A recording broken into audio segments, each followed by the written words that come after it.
Thank you so much. Good morning, everyone. I'm Sharon Kipchumba. I work from Starbucks International, QC.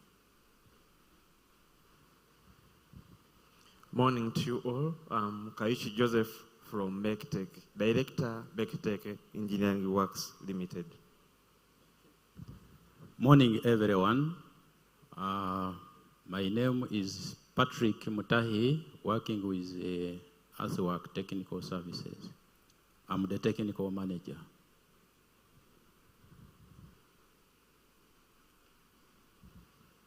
Good morning, ladies and gentlemen. My name is Mutahi David, Technician, Earthwork Technical Services Limited. Thank you.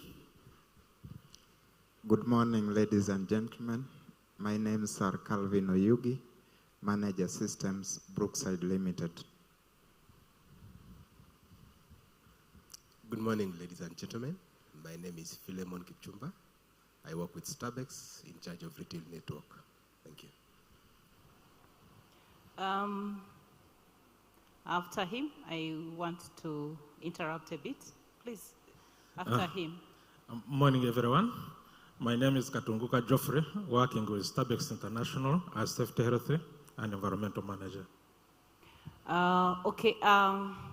Ladies and gentlemen, we are all aware that the government of Uganda has advised on the Ebola issues. We are advised as citizens to observe the standard operating procedures that have been disseminated by the Ministry of Health. And we want to thank UNBS. They have provided a spacious venue for this meeting. So feel free to spread and sanitize at all times. And in the interest of that particular SOPs, we've been advised to take hold of the personal introductions and proceed with the day's program. I beg to progress as such. Thank you. Ladies and gentlemen, as had earlier indicated, today is World Metrology Day. We are all here gathered in honor of that science that we live with in our daily lives. Allow me set the agenda. UNBS is the convener. Just to appraise ourselves, what is UNBS? What do we do? How do we get into metrology? And I want to invite our media team to play the video.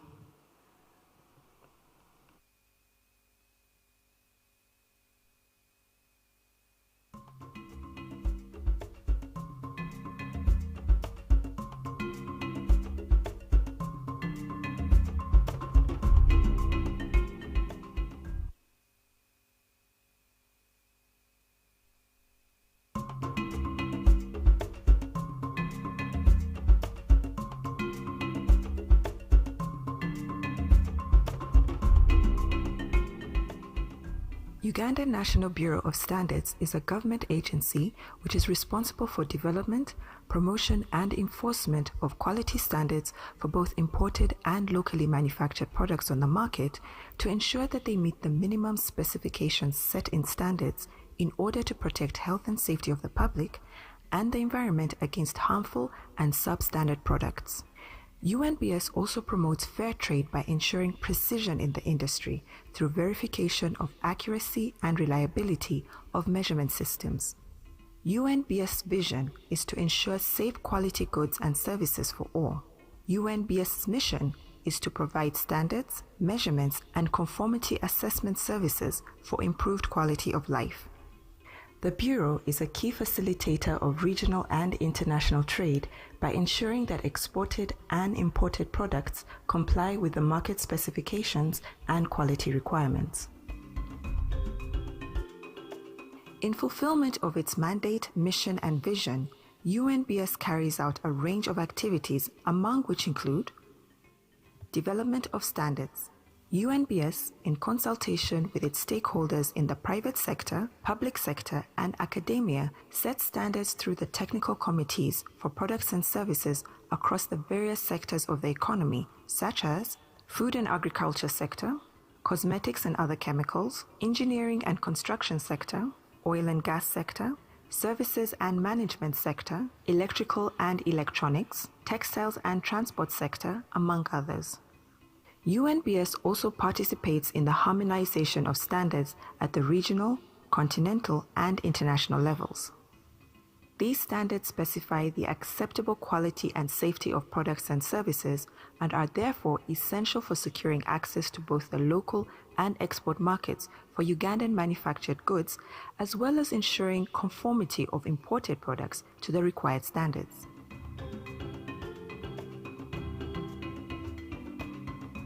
In order to ensure that products conform to the relevant national, regional, and international standards, UNBS carries out analysis in 4 of its laboratories, namely Engineering Materials Laboratory, Electrical Engineering Laboratory, Chemistry and Microbiology Laboratories, the Food Safety Laboratories, which are internationally accredited by South African National Accreditation System, SANAS.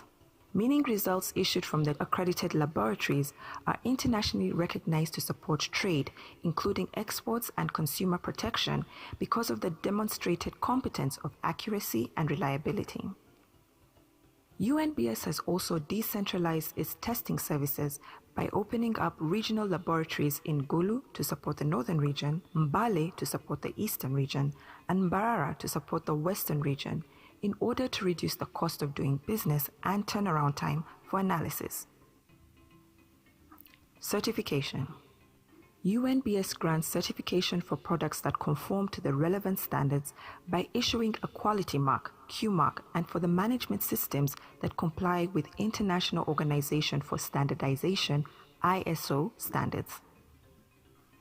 The UNBS Product Certification Scheme has been instrumental in promoting the quality of products produced by the micro, small and medium enterprises, MSMEs, which are dominant in Uganda's economy. This has enabled their products to access both domestic, regional, and international markets. Import standards. Products that do not conform to the relevant standards are impounded and disposed of by the Bureau.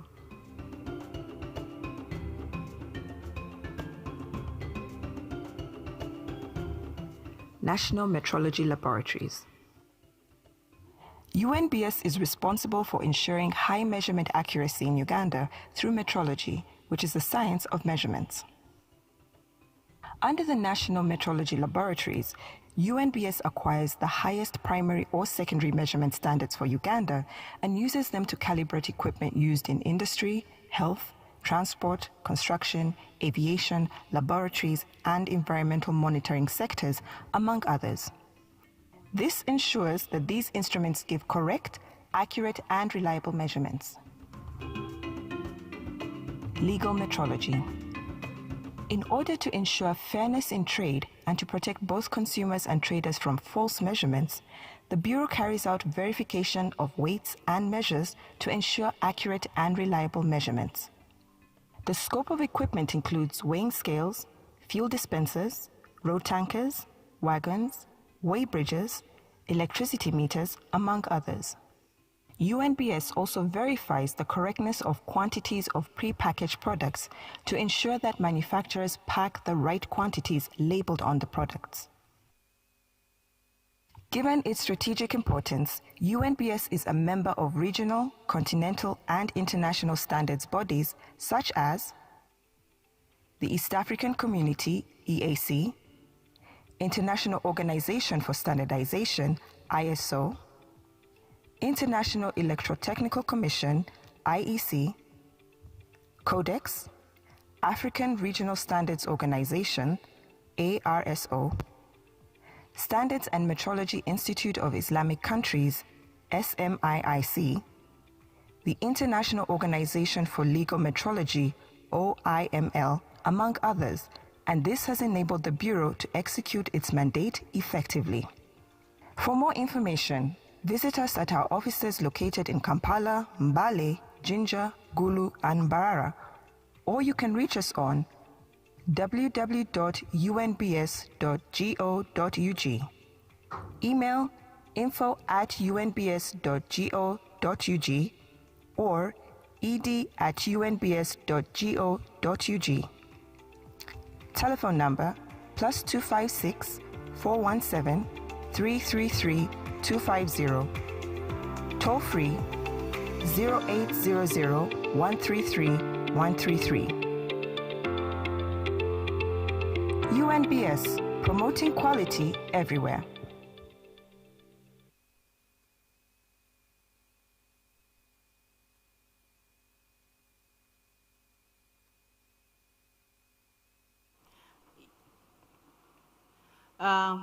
Yes, UNBS has been on a transformational journey from promoting quality everywhere now to growing quality enterprises.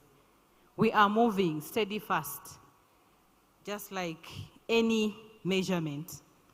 But ladies and gentlemen, we are here today not to speak import inspection, not to speak quality mark, but metrology. Media team, show us metrology.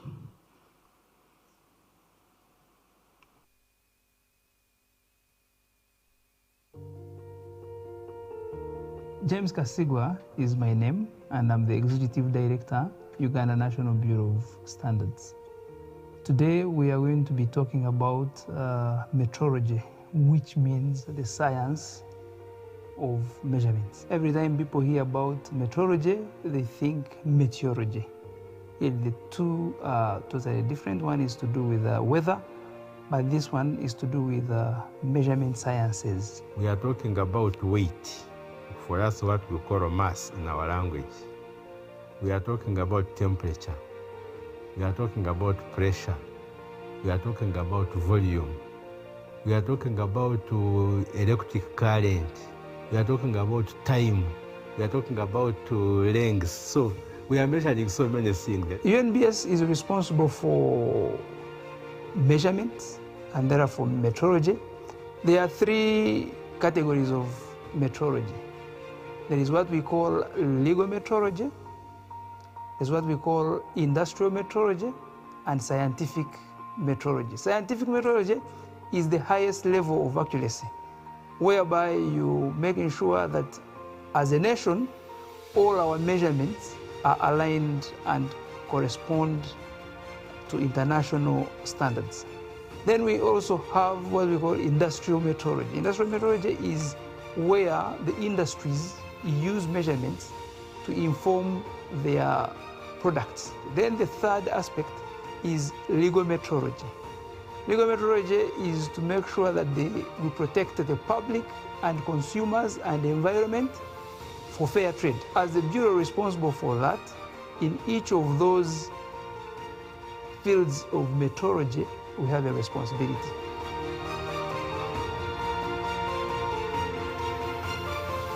Metrology affects everything, every decision making, be it in trade, be it consumer protection, in all sectors.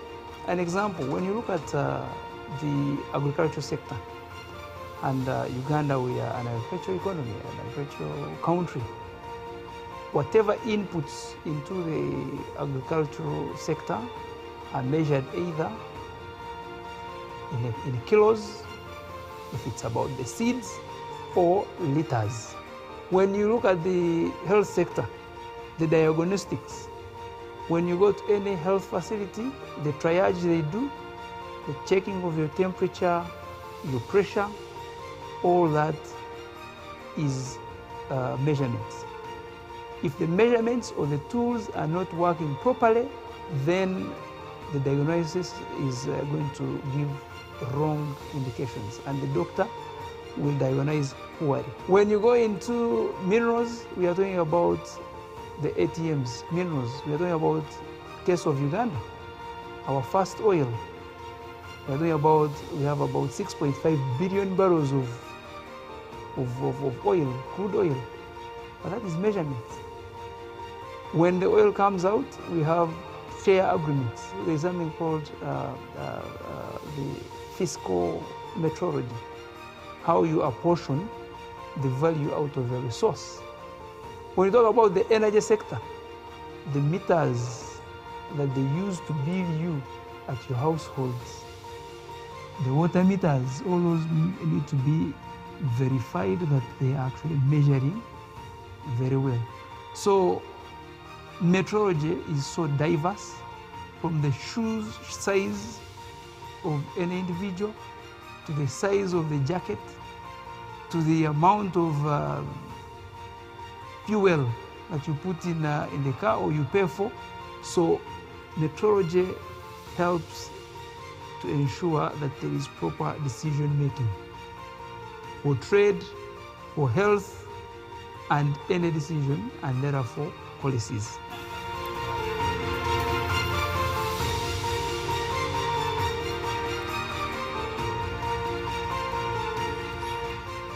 To policymakers, and in line with this year's World Metrology theme, Metrology Building Trust in Policymaking, I want to go by the saying that what you cannot measure, you cannot manage.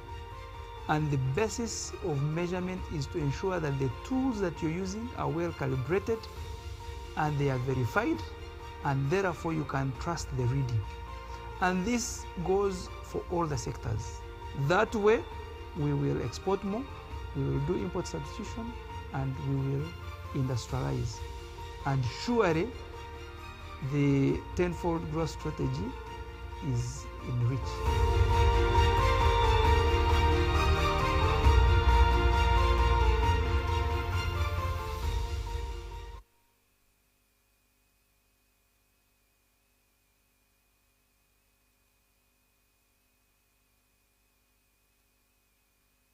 Help me measure if really that is the standard way of appreciating someone very early in the morning on a World Metrology Day.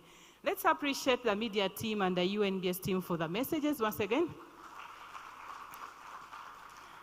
Yes, as I had earlier indicated, we are here today to speak metrology, and we are very delighted as UNBS. Ladies and gentlemen, let me take this honor to invite the representative of the chairperson, National Standards Council. The National Standards Council is the board of UNBS. It is unique, it is called a council.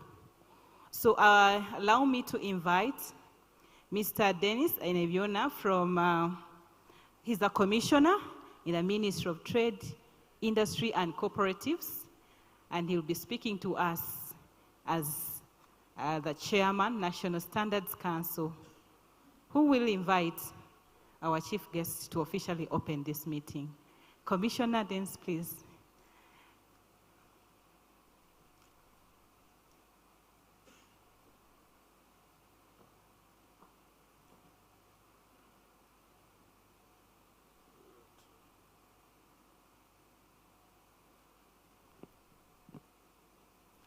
Morning once again, Dennis Eneviona, my name's. The Permanent Secretary, the Executive Director of Uganda National Bureau of Standards, the Executive Director of Uganda National Bureau of Standards, the management of UNBS, our manufacturers who are in the house, the traders, and then the people who prepare all the machines that ensure the measurements are correct. These are the technicians. I'm reliably informed that you are well represented in the meeting. The government ministries and agencies that have been invited.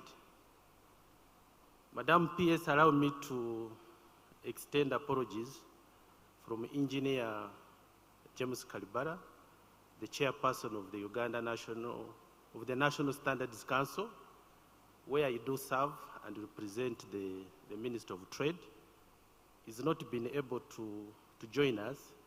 He had planned to be here, but in his other capacity, he serves, he runs one of the factories.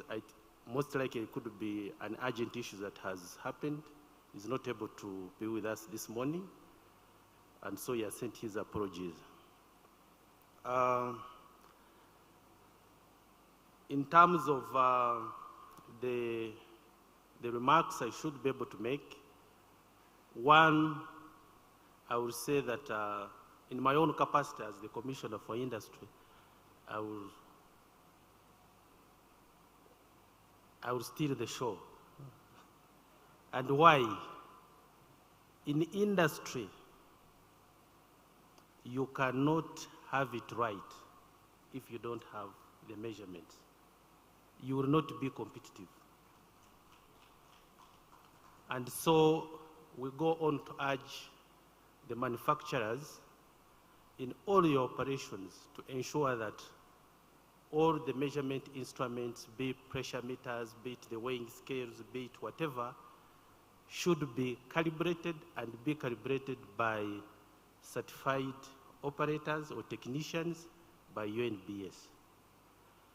In the realm of business, without measurements, if just an error, try to imagine an error in a measurement, in the global trade, you lose billions and billions of money.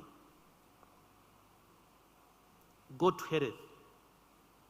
If one goes and takes a test and the machine that is being used and is not able to read correct measurements, you will be able to not have the right prescription.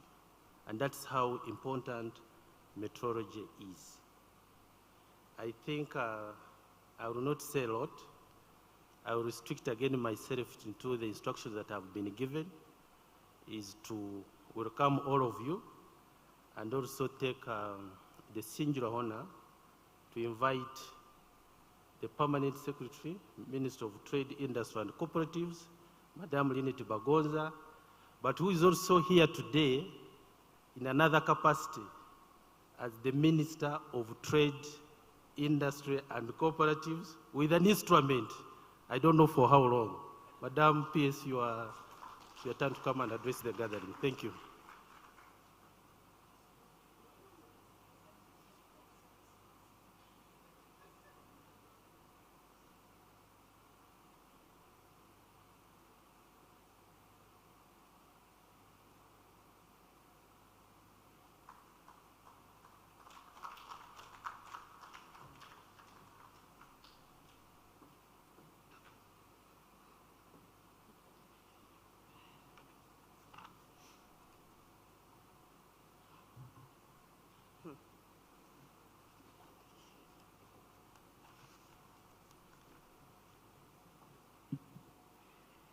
My chairperson, who is also my commissioner. You're holding two hats, you're wearing two hats today. You're my chairperson of the National Standards Council. At the same time, you're my commissioner. Thank you. Members of the National Standards Council here present, the Executive Director, Uganda National Bureau of Standards, Engineer James Kasigwa, the Executive Director, Uganda Manufacturing Association, Dr. Ezra Rubanda, distinguished representatives from government ministries, departments and agencies, leadership and staff of the Uganda National Bureau of Standards, representatives of the private sector, champions of industry, traders and business associations, development partners and members of the diplomatic corps present here, members of the academia. I have seen our Dr. Fred Muhumuza. It's an honor to have you here. Representatives of the media, distinguished guests, ladies and gentlemen, good morning. I must apologize, I am a bit under the weather, so you will bear with me. It's my honor to welcome you to this year's national celebrations to commemorate the World Metrology Day. And on behalf of the Ministry of Trade, Industry and Cooperatives, and Uganda National Bureau of Standards, I thank all stakeholders who have joined us to celebrate the science of measurement and its contribution to Uganda's development. I also congratulate Uganda National Bureau of Standards in a special way for organizing this important national dialogue. World Metrology Day is observed every year on 20th May to mark the signing of the Meter Convention, which was held on 20th May 1875. This established the foundation for international cooperation in measurement. This cooperation continues to support trade, industry, science, innovation, consumer protection, and public policy. This year's theme, Metrology, Building Trust in Policy Making, is timely and important. It reminds us that accurate measurement is essential for credible decisions, fair markets, and public confidence. Policy decisions are only as strong as the evidence on which they are based, and reliable evidence depends on reliable measurement. Metrology is the science of measurement, as we have been told by the ED. It assures us that a kilogram, a liter, a meter, a test result, or a verified instrument can be trusted. This may appear technical, but its impact is practical and visible in our everyday lives.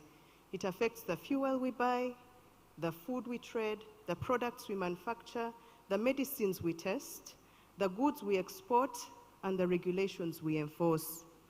For Uganda, metrology is a key pillar of industrialization, trade competitiveness, and consumer protection. A farmer selling produce needs accurate weighing scales. A manufacturer needs calibrated equipment. A fuel consumer depends on verified pumps. An exporter requires credible test results and certificates. A policymaker needs reliable data to design and implement effective interventions. In line with the government tenfold growth strategy, the Ministry of Trade, Industry and Cooperatives and all her partner institutions remain committed to facilitating Uganda's industrialization agenda, export promotion, value addition, and consumer protection as key drivers of our socio-economic transformation. The Ministry of Trade, Industry and Cooperatives recognizes that Uganda's ability to compete in regional and international markets depends on the quality and trustworthiness of our measurement, standards, testing, and certification systems. In this regard, the Uganda National Bureau of Standards remains central to strengthening Uganda's national quality infrastructure and supporting fair trade, market access, and consumer confidence. Distinguished guests, the theme of this year's celebration calls us to place measurement at the center of evidence-based policy making.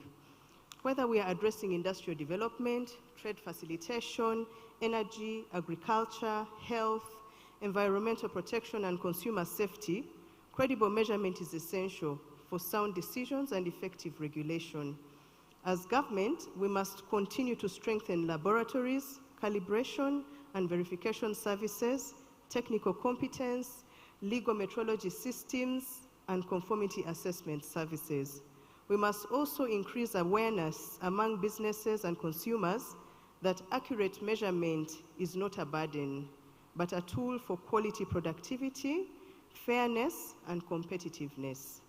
I therefore call upon you, all our stakeholders who are present here, to work together in the following areas: strengthening national quality infrastructure, promoting compliance and fair trade, supporting innovation and industrial competitiveness, building public confidence in measurements used in commerce, regulation and policy making, and environmental protection and public safety. To the private sector, I encourage you to embrace metrology as a business advantage. Accurate measurement reduces waste, improves quality, supports compliance, and opens access to new markets. To our technical institutions, academia, and development partners, I thank you for your continued support and urge you to deepen collaboration in skills development, laboratory strengthening, research, and innovation. To consumers, which we all are, I wish to emphasize that accurate measurement protects our rights and ensures value for money. It is therefore important for the public to support and demand fairness in all measured transactions. The ongoing discussions around the metrology bills are therefore very critical to strengthen coordination, enforcement, and oversight of metrology across sectors, enhance confidence in Uganda's regulatory systems, and improve the country's competitiveness in trade and investment. Building an effective national metrology system requires collective effort and collaboration. I therefore commend all you stakeholders represented here today, the traders and manufacturers, regulatory agencies, utility service providers, consumer protection organizations, academia and laboratories, and the development partners. Your participation demonstrates a shared commitment towards fairness, transparency, and national development. Distinguished ladies and gentlemen, as we commemorate World Metrology Day, let us renew our commitment to building a Uganda where measurements are accurate, markets are fair, products are trusted, consumers are protected, and policies are guided by credible evidence. The Ministry of Trade, Industry and Cooperatives remains committed to supporting a strong standards and metrology system that promotes competitiveness, safeguards consumers, facilitates trade, and advances Uganda's industrial development agenda. I once again take this opportunity to thank you, ED, and your team for your continued work in promoting standards, quality assurance, and metrology services in Uganda. The ministry also commits to strengthen public awareness to enable citizens understand and appreciate their rights and responsibilities regarding measurements and standards. As I was sitting at that table, I happened to scroll through my Bible, and amazingly today I looked at Proverbs chapter 20. I'll ask my commissioner if he has his Bible to read for me Proverbs chapter 20 verse 10 and that same Proverbs chapter 20 verse 23. If you have the New King James Version, please read out for me those two verses.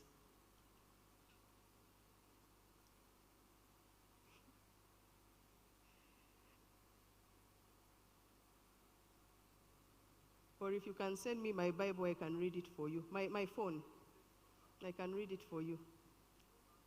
Proverbs chapter 10, verse 20, Proverbs chapter 20, verse 10 and verse 23. It's amazing, I just landed on it abruptly today on World Metrology Day, but it was also speaking about measurement.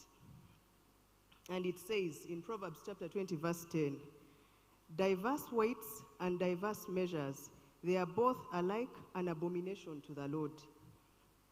Now verse 23 says, diverse weights are an abomination to the Lord, and dishonest scales are not good.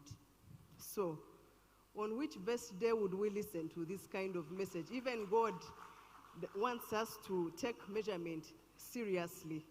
So with these remarks, it's now my honor to officially declare National Metrology Day Celebrations 2026 officially opened. I wish you fruitful discussions and successful celebration. Happy World Metrology Day. Thank you for your kind attention.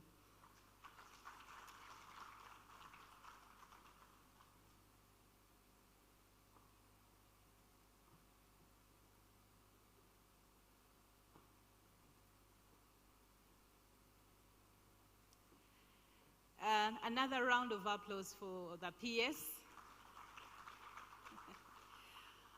When Commissioner Dennis was inviting the Permanent Secretary, I didn't know he was ushering in a preacher of the Word of God.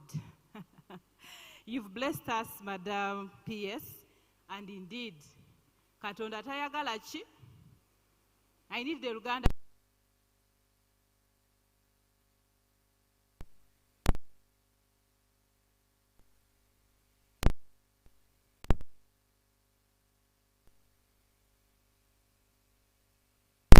Having this meeting open. And yes, as we move into the next agenda item, allow me, Madam PS and the ED, introduce to you other members that were not able to introduce themselves. We have the people that actually do the manufacturing of these products, goods and services. And your neighbor right there, the Executive Director of UMA, Dr. Rwanda, and all the manufacturers in the house, please stand up. All the manufacturers, if you're from the manufacturing industry, kindly stand up. If you're from the manufacturing industry, please, yes. So, Madam PS and the ED, we have the manufacturing sector well represented here. We appreciate you for coming. We also have the people who bring these things to us, the traders. We have our very own Kampala City Traders Association, CACITA. The board members of CACITA, are you here with us? You could stand up for recognition. And the Hardware Dealers Association Executive.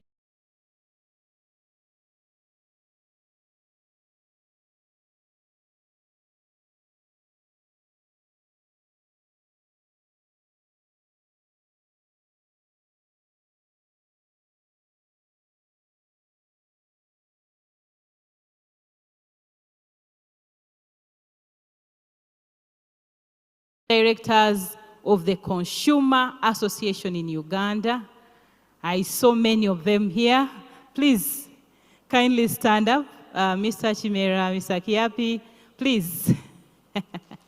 Yes, if the consumer's voice is not heard, those gentlemen are responsible. Allow me, ED and PS, also confirm to you that government is here. We have the ministries, the agencies, and other parastatals from government of Uganda, the regulators, because in doing all this, it is not all about UNBS.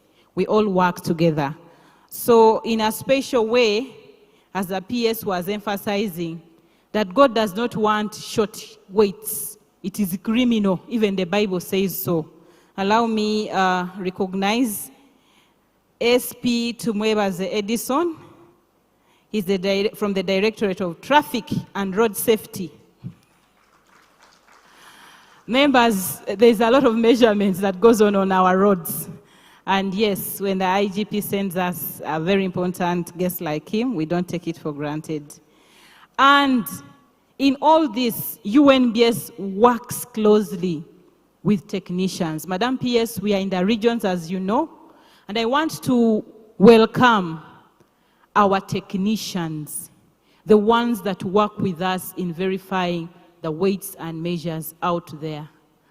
Do I have representation from Kampala Regional Office, please? You could stand up. All of us who are coming from Kampala Regional Office, if we are here.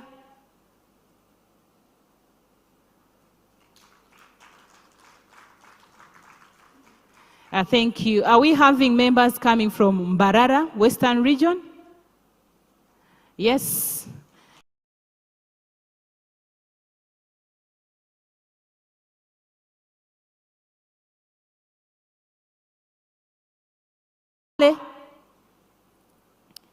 Mwanya la kweza twaba inyaire. And are we having people, our team from Lira?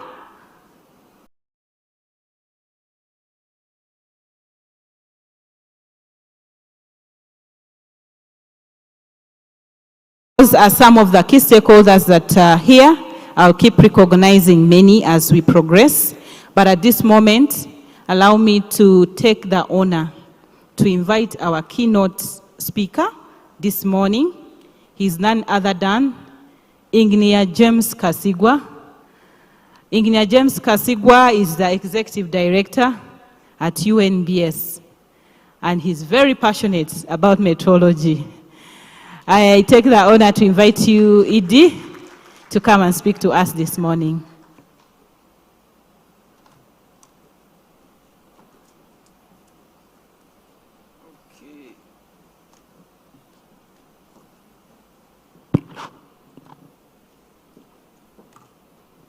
Our guest of honor, Madam PS, also holding fort of the Minister for Trade, Industry and Cooperatives, distinguished delegates, I will not go into recognizing individually, distinguished ladies and gentlemen, the media, happy World Meteorology Day. As my presentation comes up, I'll start with two stories when I first interacted with meteorology.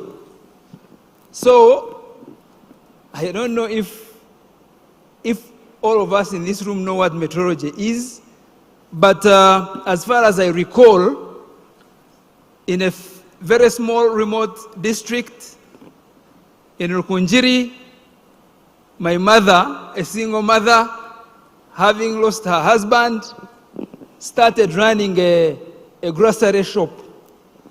And like the first boy, I was everything, the salesman, the cashier, and everything. Then occasionally, I don't know if it was UNBS then, would walk in town, in the little town of Rukunjiri, calling people to take their weighing scales to a certain playground for calibration and verification. So as the manager of the grocery, I would have to take my little scale. Actually, it was not little, it was a very big weighing scale on a counter table, and they would work on it, put a stamp, good and what? Verified. Long story short, that small grocery grew into today what you would call a supermarket, courtesy of calibration and metrology. Mind you, by then I had not known what actually metrology is all about. Fast forward, my second story is about, I am an engineer, an electrical engineer. I went to one of the prestigious universities in this country called Makerere University, very excited and ready to really take on the academia world. So we go into the laboratories of the engineering for experiments. Now, we had gadgets, those who will know, CROs, cathode ray oscilloscopes. They analyze electrical signals. Now, we were warned that if you want to pass that practical experiment, then you will not read the reading from the what? From the CRO. Because those readings were what? Wrong. Many years later, I have come to know that actually, number one, those CROs that the entire engineering school was using at the time, I'm not talking about the Makerere of today, the Makerere of 25 years ago, when I was there, were not calibrated, were not verified. So when you do an analysis and read the output of the CRO, it would give you a wrong what? Result. Now, that is why we need the right equipment, well calibrated, to train our scientists. The story does not end there. When you go in our health facilities, they will diagnose you using these equipment, be it for temperature, be it for pressure, and a very good doctor will base his diagnosis on, I hope not a wrong what? Equipment. So my appeal, and with those stories, actually form the basis of why metrology is very important. So, happy Metrology Day. Unfortunately, I think less than 1% Ugandans will relate and associate with metrology. Every time I said metrology, people looked at the what? At the weather, mistaking it for meteorology. That is very unfortunate, ladies and gentlemen. The reason I say it is unfortunate will be highlighted in my presentation, because metrology is the science of measurement. And when we talk about measurements, we mean every measurement.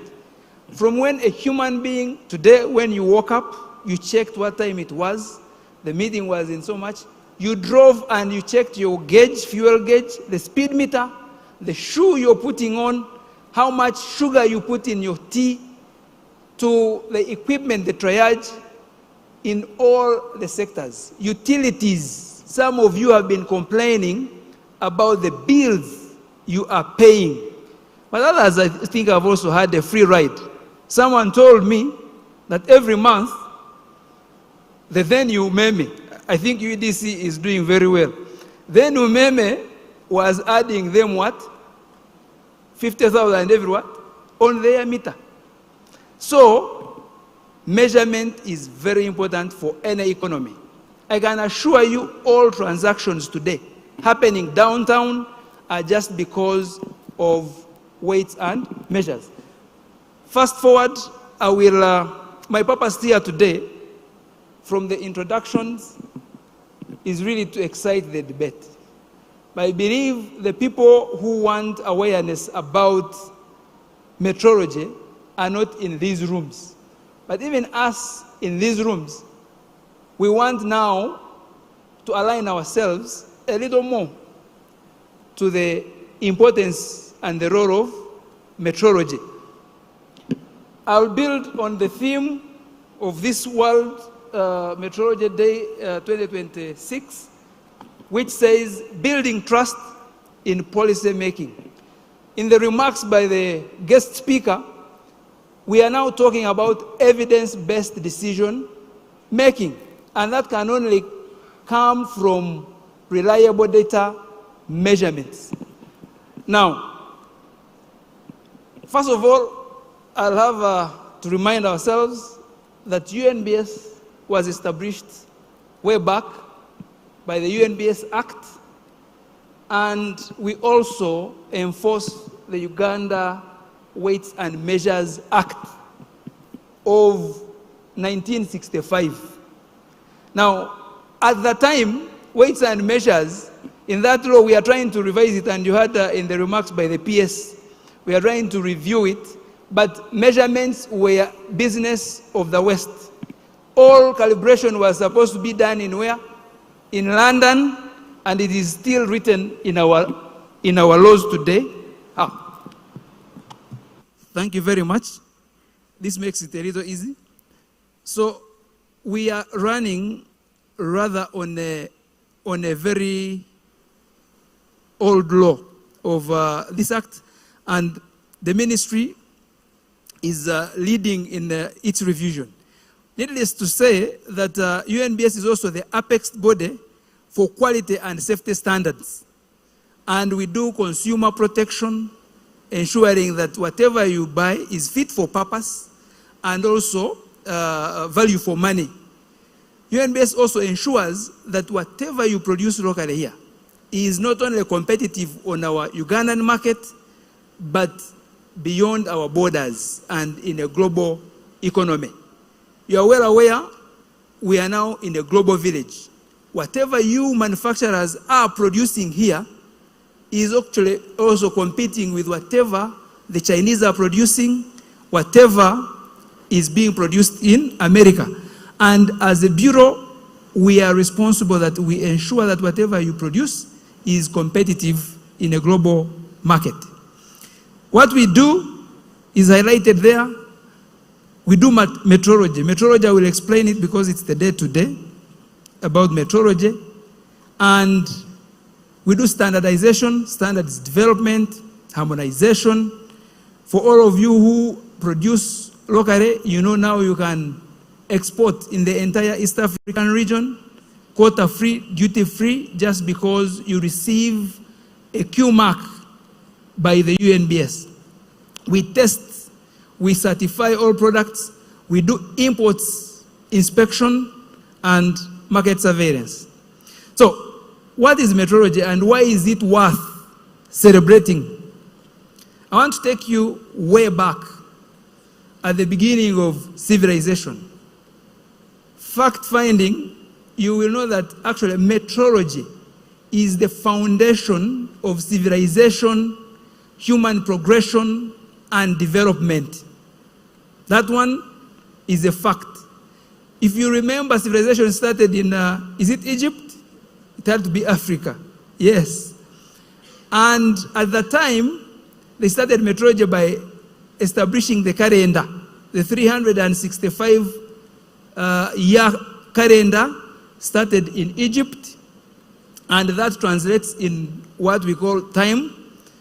But also, Egyptians actually invented what they call the Nilometer. We all know River Nile. The Nilometer was meant to measure the height of the level of the River Nile, the River Nile waters. That would actually inform the tax policy of Egypt. How would it do that? Whenever the Nilometer read very high, that financial year, Egypt would increase the tax expectations. You know why? Because production would be assumed that it will be higher, so the producers would be able to pay taxes. Whenever the Nilometer was low, then in some years, actually the government would actually write off what? The taxes, tax policy. So to the theme of this year's metrology, we are saying policymakers need to actually have evidence-based what? Policies using measurements. My neighbor, the ED of manufacturers here, the richest man in the room, I mean, if you're the ED of the manufacturers, was telling me, putting the PS on notice, that we need to discuss policy issues because the dynamics have what? Changed. It is high time government starts informing their policies through measurements and scientific studies. So metrology has three disciplines quickly. It has the scientific, industrial, and the legal metrology. Scientific is the highest level of metrology where we must align internationally. That a meter in Uganda is a meter in China, is a meter in France, and we do it under our laboratories. We have, I think there are 10 laboratories. Time, mass, volume, name it. We have the laboratories. At that point is where the scientific academic institutions and industries must come and work with UNBS to ensure that whatever your instruments you're using are very well calibrated. My chairman and Commissioner Industry alluded to it. If you're in industry and you're using a wrong instrument, chances are that you're either losing or you're producing substandard what? Products, and they will not be competitive. And you're not going to be competitive. So that is about the scientific metrology. Industrial metrology was highlighted. It is where you're in the industries and you mix a few inputs to make a product. I'll give an example. If you're a manufacturer of cakes, you will need flour, you'll need eggs, you'll need some sugar and salt, and you must weigh the right quantities so that you produce a cake that the taste and quality is consistent. Today, if you're putting too much sugar, tomorrow no sugar, very soon you will lose the market. So you industrialists, if you're using any measurement instrument in your industries, come and we do what? We work. The last aspect of metrology is legal metrology. And legal metrology is what government uses to regulate and ensure the consumers are protected, but also the sellers are not even cheating themselves. If in my mother's shop, because I remember we would actually get sugar, 50 kilogram bag, and the whole night we pack it in half a kilo, but imagine if I would not measure a kilo for a kilo, half a kilo for half a kilo, I would end up selling what was the 50 kilograms and packing it as 45 what? Kilograms. Hence losing. My grocery, our grocery would have not been able to pay all our what? Our fees. And this speaks to our new slogan as UNBS, that we are actually in the business of growing quality enterprises. Because a roadside chapat maker will buy a 5 kilogram flour and oil and some salt, and based on what the inputs are, can project the sales, and tomorrow he can grow into a kiosk, into a shop, into a supermarket, and into a manufacturer. And that's how economies do what? Fair trade. So, and it goes very wrong. With legal metrology, and I love that police traffic is here represented, we are using what we call speed guns. They stop you that you've been what? But we want now to make sure that our regulators, like police, all regulators by the way, are using calibrated what? Instrument. So you don't catch me driving at 60 and your instrument is reading 100 and what? 120. And then I have to pay. Later on there is kaunyemu. Kaunyemu needs to do what? To be calibrated. You don't leave a man as not being drunk when he is actually going to kill himself around the world. But also, don't also charge me for just taking 1 glass of wine and you declare me drunk. That is how civilized societies operate. The policies and regulations reference standards to ensure fairness. So I think that is now the scope of what? And this goes for all regulators. I have had complaints about electricity bills, water bills. UNBS is doing very well with the electricity sector because we test every yaka meter that is deployed in your consumers. We now need to advance and go into water. We haven't started calibrating the water what? Meters. Now we need to go and calibrate them to give assurance to national water and other water bodies that they are not losing water to the consumers, but also they don't bill the consumers wrongly. That speaks to the verse in the Bible, but it's not only the Bible as I will shortly show you, it is all religious-based what? Books. They talk about fair trade in long detail actually. So if you're in telecommunication, the regulators, we need to know our data, how our data is running. Because where we are going to actually be dependent on data. So it goes for all regulators, and as UNBS, we have the facilities and we can even continue doing better so that we ensure fair trade in the economy. I think the guest of honor made my job very easy here. The last proverb you read was there, but I think the organizer of my presentation, there was also the Quran. It talks also about metrology, and including name your religious faith, you will actually find the book there. Now, what is the situation in Uganda? In Uganda, I think this picture elaborates what we have. I've been saying I don't know who actually cheats who. You go to buy to the market, you're buying a basket of what? Tomatoes. How much are you selling? You don't know. I think that is, you can gauge where we are in civilization. We need now to leapfrog and start respecting our input, our value, and we make sure that these businesses can grow based on what? Evidence-based decision what? Making. So I think, Madam PS, we have a very huge job to translate this situation where everything, every input, every product is weighed and measured. I will run through this very quickly, but I'll speak about it again. At a national level, and as we speak policy, there is an aspiration to grow the economy tenfold, from previously $50 billion economy to $500 billion US economy. We're on a good what? Roadmap.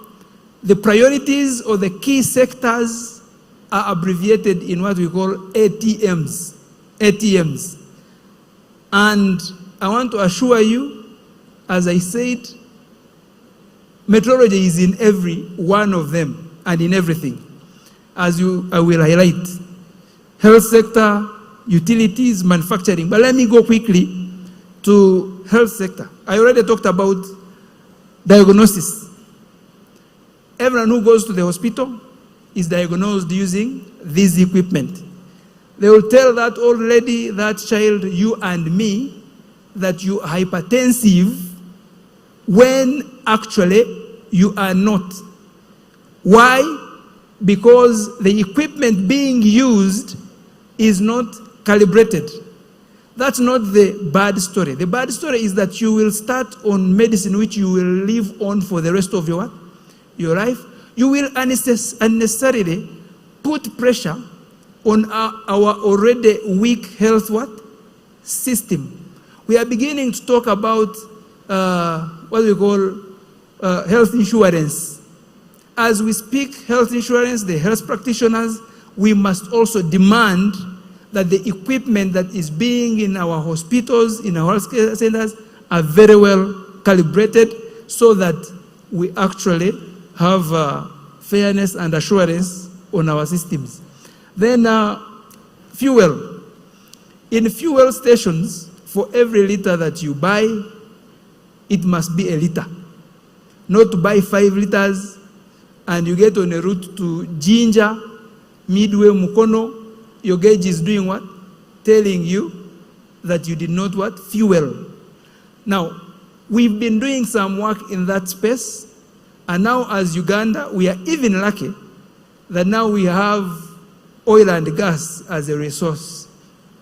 We have estimates of 6.5 billion barrels of what? Of crude oil, and 1.4 billion, that's metrology, by the way. Those billions of barrels is metrology because someone used seismic studies to find that out. But I have a problem with that, I will in my last.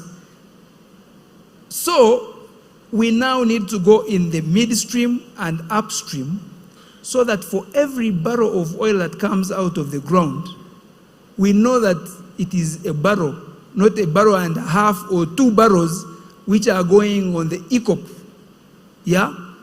And we are only bidding for half the what? The resource. And this does not only go for oil and gas, but it goes for all natural resources. We need to be in the business of measuring the natural resources that have been endowed to Uganda and Africa.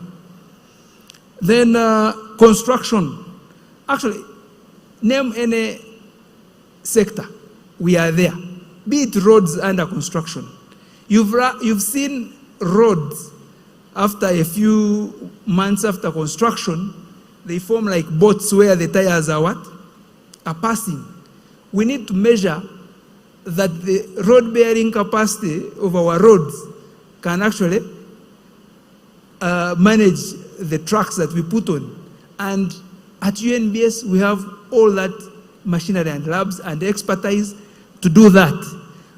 But the industrialists, I had some people in construction come and we actually work with you to ensure that we build sustainable infrastructure.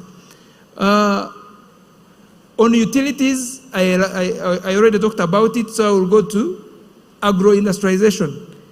With agro-industrialization, we are an agricultural economy. And agriculture contributes 24% to the GDP.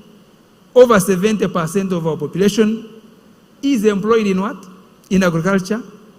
But studies also show that we lose close to 50% of the produce to post-harvest handling. One of the biggest problems was aflatoxins in cereals, where the solution is very simple. It is about the moisture in the cereals. And the tool to tell you that the moisture is not right is a moisture gauge, a very simple meter, and would solve a huge percentage of the loss. But the application of metrology in agriculture is end-to-end. From the farm size, you will know how many kilos of seed you need, and therefore how many liters or kilos of fertilizer. When you produce, that should also be the story. You should weigh. Currently, I know people are selling farms or even a tree of mangoes. You come and negotiate, I want to buy your garden of what? Of rice. How much are you selling? So I think metrology is that important. Now, I was talking about aflatoxins. When you go in fair trade, the weighing scales, we talked about it, revenue and tax, consumer protection, all that is metrology. Farming, farm processing, I think I've already talked about this. Oil and gas, thanks to the council, recently we were in the Albertine region trying to make sure that metrology is realized so we can actually protect our what? Our gains as we look to the first oil. So UNBS now is working very well with PAU and all the oil and gas sector to ensure that every barrel of oil that comes out of the ground is actually a barrel, and the revenue sharing is done appropriately and proportionately. These are the ATMs. In the tourism sector, you talk about the aviation industry, how the tourists are traveling there. When we have the measuring infrastructure, what we call the quality infrastructure, then tourists will feel safe traveling here. But also if our hospitals have their equipment well calibrated, they'll give assurances for the tourists we want so much to come in here to stay twice as long and therefore spend twice as much. Fast forward when you're talking about modernization, and we are talking about the fourth industrial revolution, metrology becomes even more important. We are going in the era of driverless cars, okay? Imagine a driverless car which has their measurements what? Wrong. And there is an incoming driverless what? Car, and it has passengers. So metrology in the where we are going, fourth industrial revolution, is very, very important. And why in the future it even becomes more important for our case. Our demographics demand that we understand metrology now. Because 85% of our population is below the age of 35.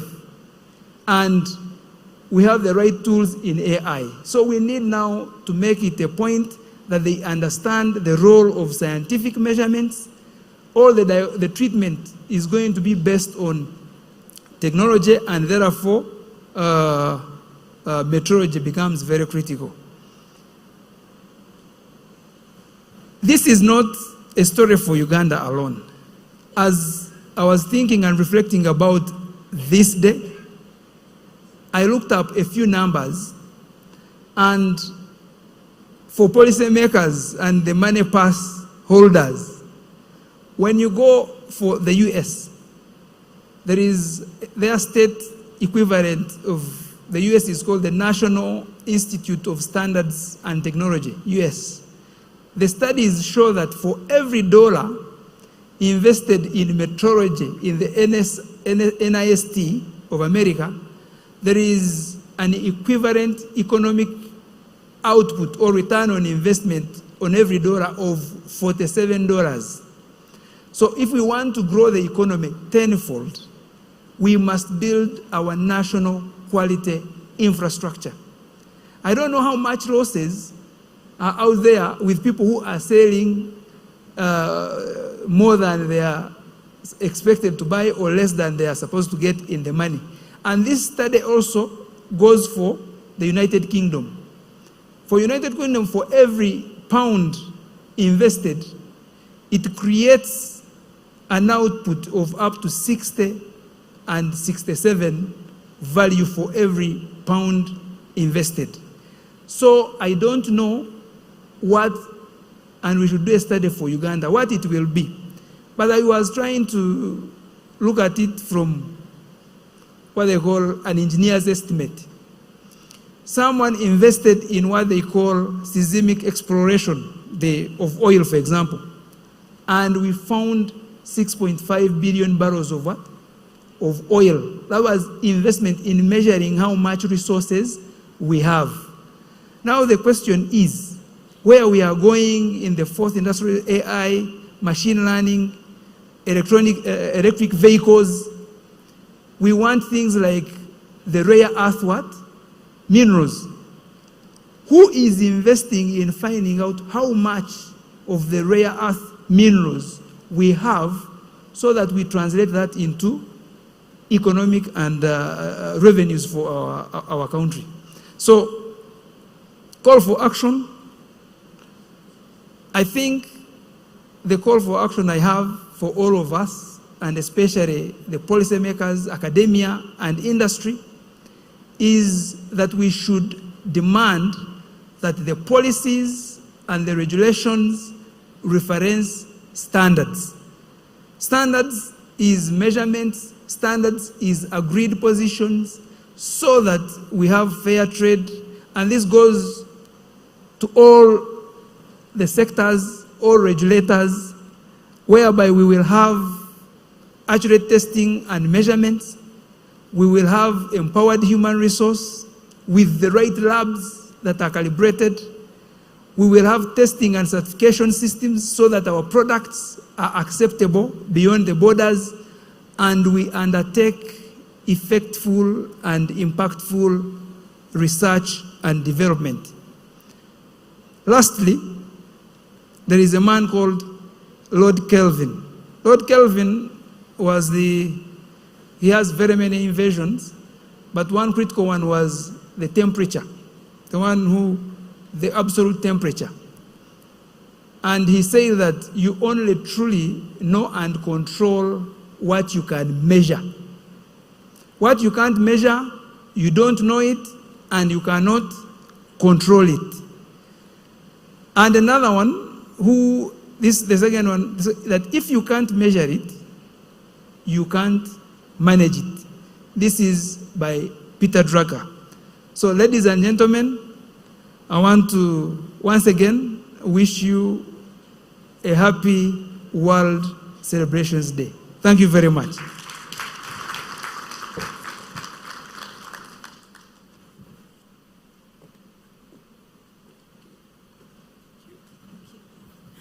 Thank you so much, Engineer James Kasigwa. Indeed, if you can't measure it, you cannot manage it. I have been seeing people trying to manage the sugar levels. It has been a big tussle, at least for my colleagues and neighbors. But we are trying to make sure we manage the sugar levels as well. So after the executive director has set the pace for the discussion on metrology, let us manage our sugar levels. We are going to have our breakfast, but also I want to inform you that at the back, we have tried to bring metrology in this room. It's not easy. There's a lot of science that goes on behind the scene. So we have a few people displaying, UNBS, the private sector, displaying the measurements, the science.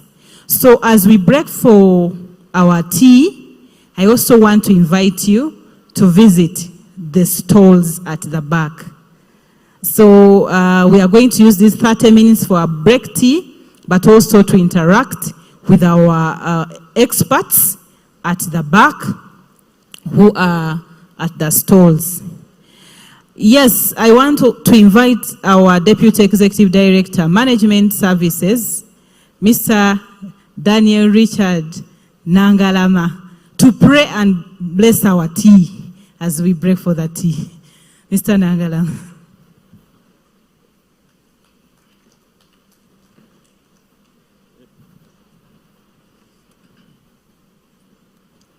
Let us pray. Father in heaven, we want to thank you and bless your holy name. We thank you for this day, the World Metrology Day. We thank you for the breakfast that we are going to take. We pray you purify and bless it, sanctify it, that as we take it, we shall have the energy to serve our country well, but above all, for the glory of your name. We thank you. We say this in Jesus' name, our Lord. Amen. Thank you so much, Mr. Nangalama. As we proceed for our tea, I want to invite the official photographer for us to take the official photograph before we go for the tea. So please, team, come and guide how we should all align at this platform. We take a group photo and then we proceed for our break tea.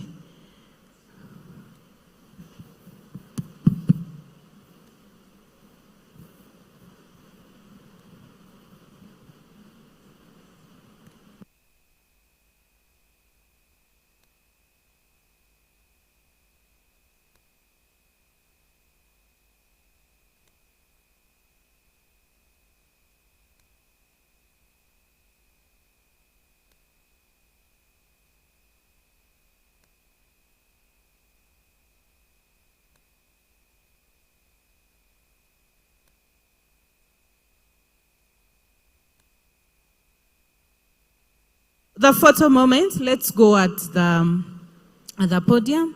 The high table, our chief guest, and people who have been on this table. And let's have representation. UMA members, let's have some manufacturers. Let's have the traders, Kasita, Chada. Let's have representation from the technicians. Let's have representation from our development partners. Let's have representation from UNBS. Let's just fit in and our stakeholders, please.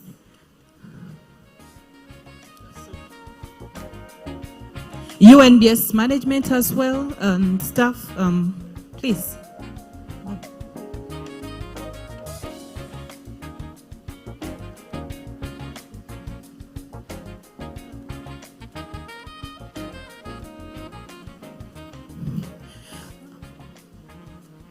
So we will start with those, and then we shall take segmented photos with the different sectors, with our chief guests and the ED.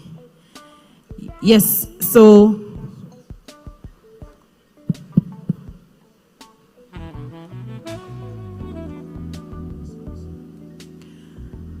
let me end with those, and then I'll keep calling other sectors to join later. We shall have smaller groups.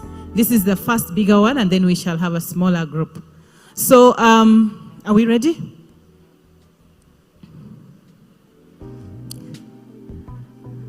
We will be measuring the smiles. Let's smile. Team, we are ready.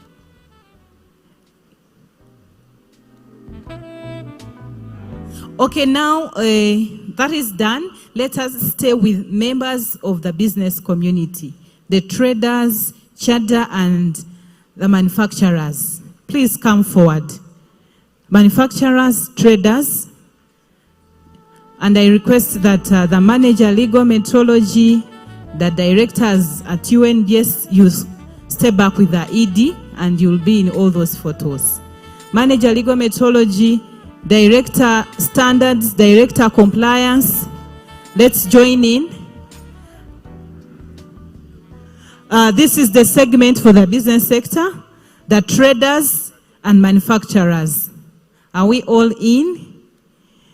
Members, the manufacturers and the traders.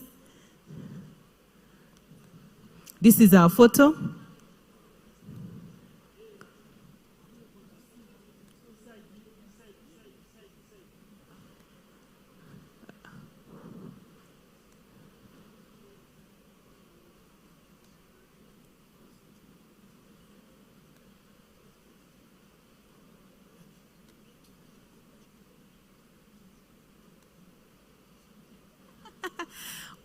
So are we all in? The smiles, please. Yes. These are the manufacturers, the traders. Thank you. Let's have the government, ministries, departments, and agencies. Government, ministries, departments, and agencies. That includes UNBS. UNBS management and staff, and our sisters and brothers from other government departments, ministries, agencies, departments of government, UNBS staff, I'm not seeing you, UNBS management, please. Let's get in. Government, the regulators.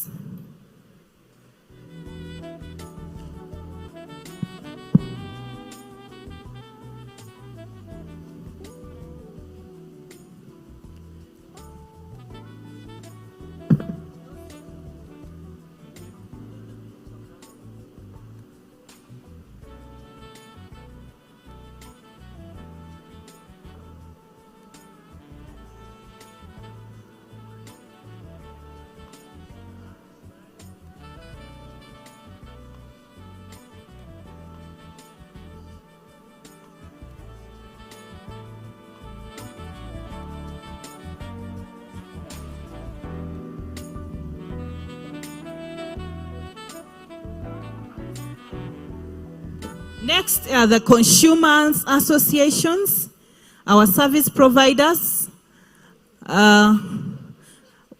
consumer association representatives, UNBS service providers, development partners.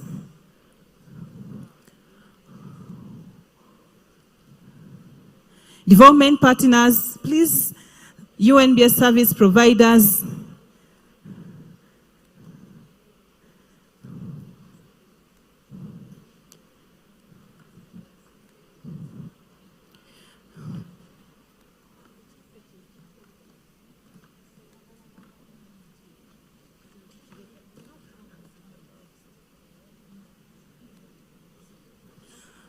So this is development partners, consumers, service providers, and then lastly we are going to have one with the technicians, the UNBS technicians, licensed technicians. So this is for the consumers, our development partners, and the service providers. Yes. And lastly, let me have the technicians in the house, please. The technicians.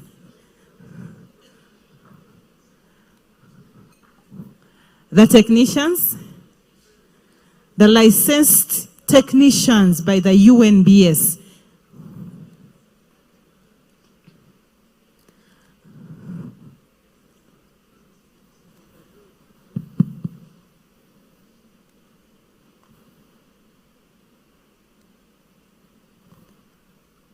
Let's wait for the people from Lira. They are, yeah. So let me wait. Are we all in, members? Rafael, Everyone is in? Okay. So we need to smile. Happy World Metrology Day.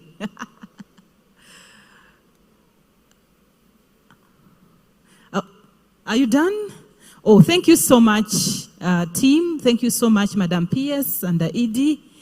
We can now break for the tea. We do the tea, but also during this time, we can pass by the stalls to appreciate the level of innovation, the level of enthusiasm that the private sector and government is having in the area of metrology.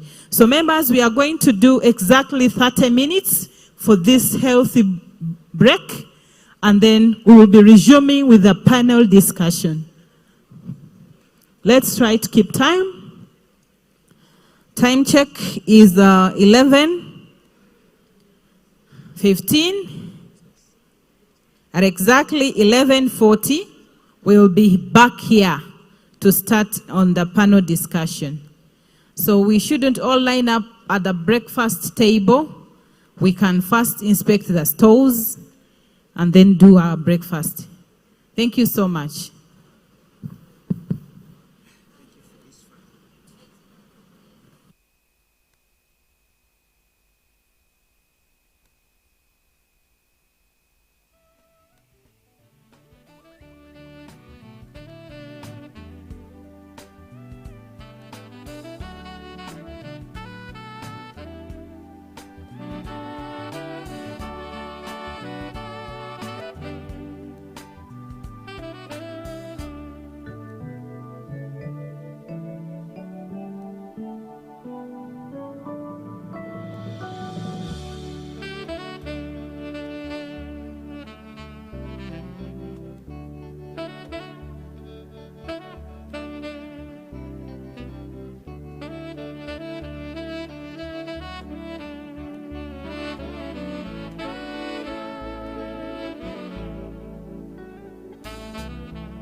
olwaleero tuli Nansana ne kampeyini yaffe eyafa ku mutindo.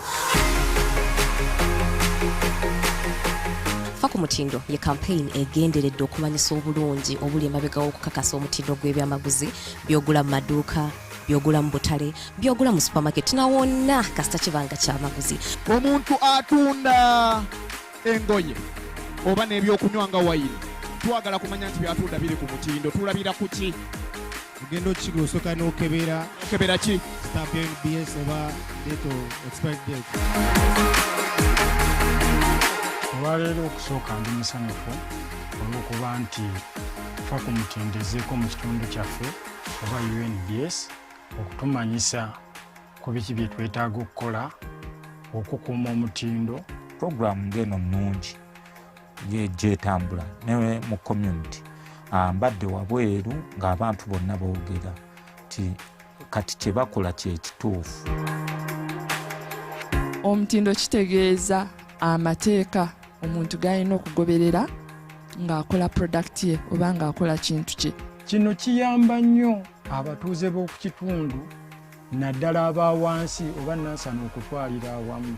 Kituyamba kitya okusobola okumanya bwe ngula ekintu ekitali ku mutindo nkosebwa ki, bwe ngula ekintu ekiri ku mutindo nfunamu ki. Fenga aba UNBS just bakutira nti mujje ku UNBS tujja kukola ki, tujja bayamba. I want to really appreciate the company of UNBS for such a great opportunity given to us, the residents of Nansana.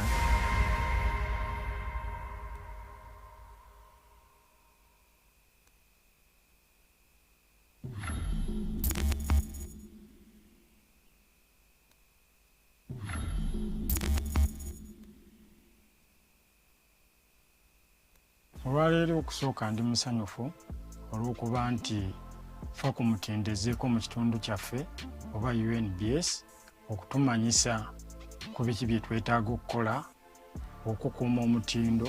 Abantu abafeekinga bayitirivu tulina okukirwanyisa, naye no kampeyini engeri bwezze okubeera nti etuuka wansi kirabika tujja sobola okukirwanyisa nakyo okimalawo.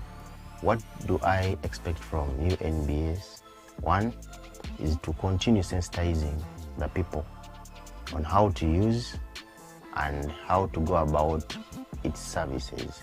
Ngenda kukubiriza abakola ebintu oba betwaliyise ba manufacturers basobole okulaba nti bakwatagana ne UNBS basobole okukola ebintu ebiri ku mutindo. Ku mutindo is important. One, it boosts one's mind about which product should I go about.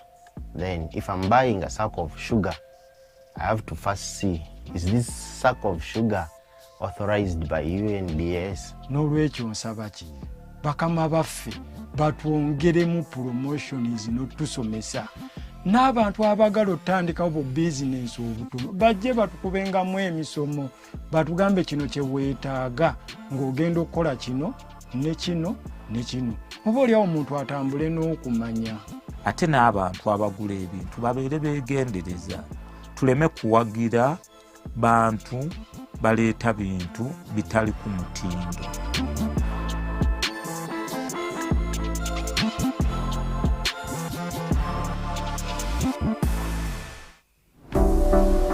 Today we are in Wandegeya with the Fa ku Mutindo campaign, and we are talking standardization, breaking it down into a form that you can easily understand.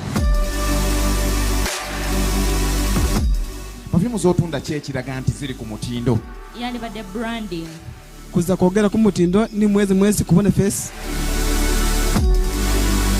Okukakasa omutindo gw'ebintu bye tugula omulimu ogwo UNBS gwekola guyina mugaso ki eri obulamu bwa buli munnayuganda agula ebintu ebiri katale? Mugaso gw'amaanyi nnyo. UNBS ogiraba nga kyuma akakyokka naye bakola omulimu gw'amaanyi. Okulabula kwe tuyisanga UNBS tiwobanga tututuukiridde ne tukwekebejja ate tekikkirizibwa gwe kutuukirira abantu n'obagamba nti ekintu kyokola kya mutindo. Era ebiseera ebisinga bwe tuba tumusanze omuntu oyo tumukwata. It's so important to create this awareness that everyone gets informed, gets to know that the QMAC really proves that this company produces what has been tested, what has been proven, and what's up to date for their life. We Ugandans have to purport ourselves to a real independence system that we have to make sure that commodities have the UNBS, and it is through this that we shall have a quality product and we shall have markets outside and inside Africa. First and foremost, I want to thank UNBS.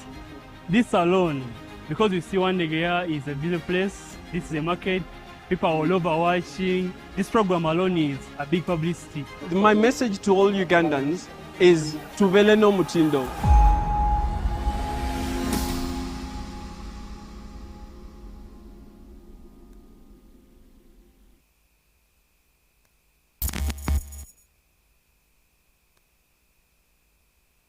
Truly, the experience has been a top notch, and I think the government coming down to the areas where we're getting commodities from and ensuring that we are having quality products. It is essential of a feature for both Ugandans and for both markets, for the market outside Africa and outside the country. So this awareness feeling is so impactful, and I would wish that maybe it doesn't stop here and goes down to look at these upcoming cities and even the small towns, so that people get to know. First and foremost, I want to thank UNBS. This alone, because you see Wandegeya is a busy place, this is a market, people are all over watching. This program alone is a big publicity. Doing this is a marriage of understanding and, and doubting people on what is supposed to be taken and the procedures of the importance and relevancy of the UNBS onto the products of Africa.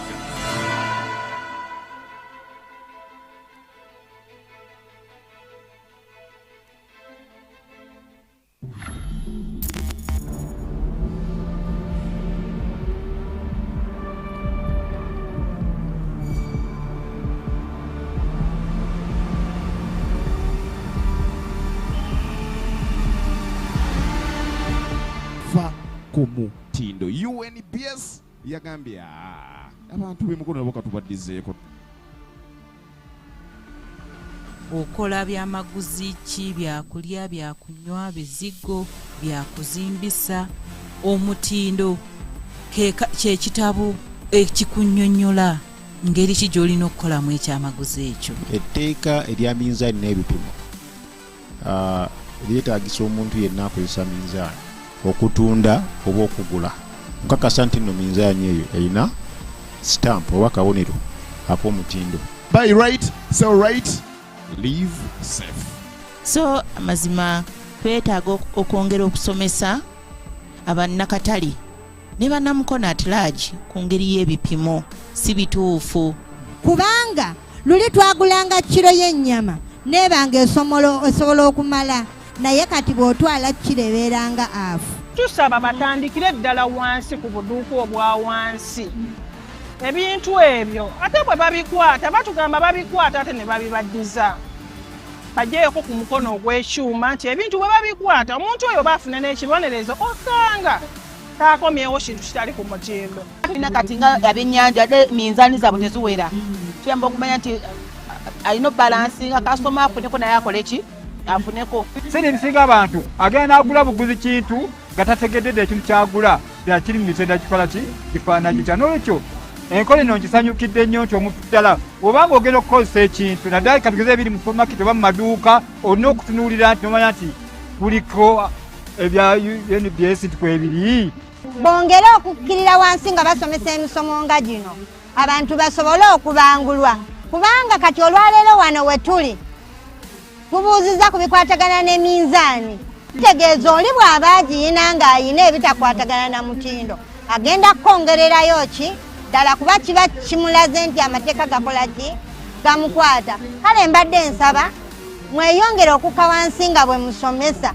Obulamu bwaffe bugenda olw'obutamanya n'ebintu bwe bijja kituyambako eri obulamu bwaffe nsuubira kubanga abantu ojja n'akola ekintu n'akikolera bukolerezi nakikuliiko kabonero kanakalaga nti ekintu kyagenda okufulumya kiriko kyakkirizibwa ye namala gafulumya bintu ki ebitategereka bulungi. Oba osanga bano abantu abalina ebintu ebitatunkanye na mutindo bajja kgenda nga baggwamu mpola mpola.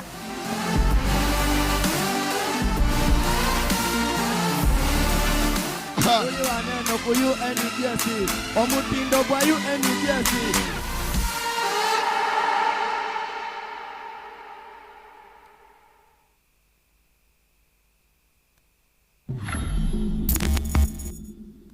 Kuŋŋaana luno nduganyuddwamu nfunyemu ebyokuyiga.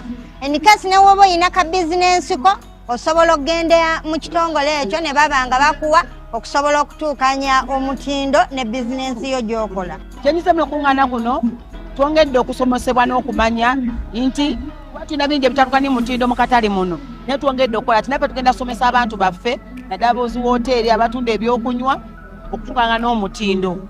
Kubanga UNBS tusomesa n'oba olina akasente katono osobola ogenda gye bali n'ofuna stamps.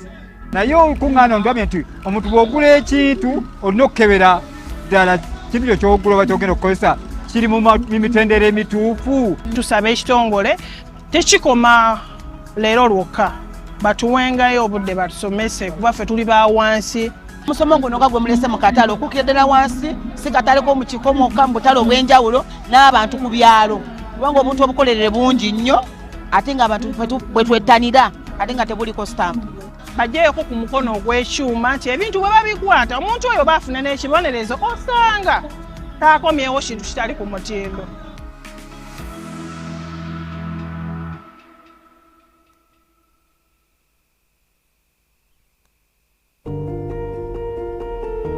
James Kasigwa is my name, and I'm the Executive Director, Uganda National Bureau of Standards. Today we are going to be talking about metrology, which means the science of measurements. Every time people hear about metrology, they think meteorology. Yet the two are totally different. One is to do with weather, but this one is to do with measurement sciences. We are talking about weight. For us, what we call mass in our language. We are talking about temperature. We are talking about pressure. We are talking about volume. We are talking about electric current. We are talking about time. We are talking about length. So we are measuring so many things. UNBS is responsible for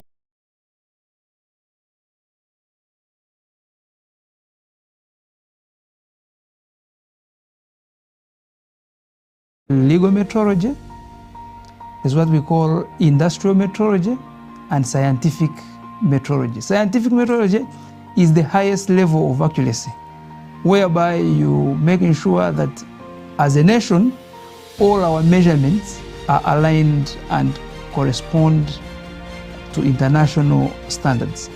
Then we also have what we call industrial metrology. Industrial metrology is where the industries use measurements to inform their products. Then the third aspect is legal metrology. Legal metrology is to make sure that we protect the public and consumers and the environment for fair trade. As the bureau responsible for that, in each of those fields of metrology, we have a responsibility.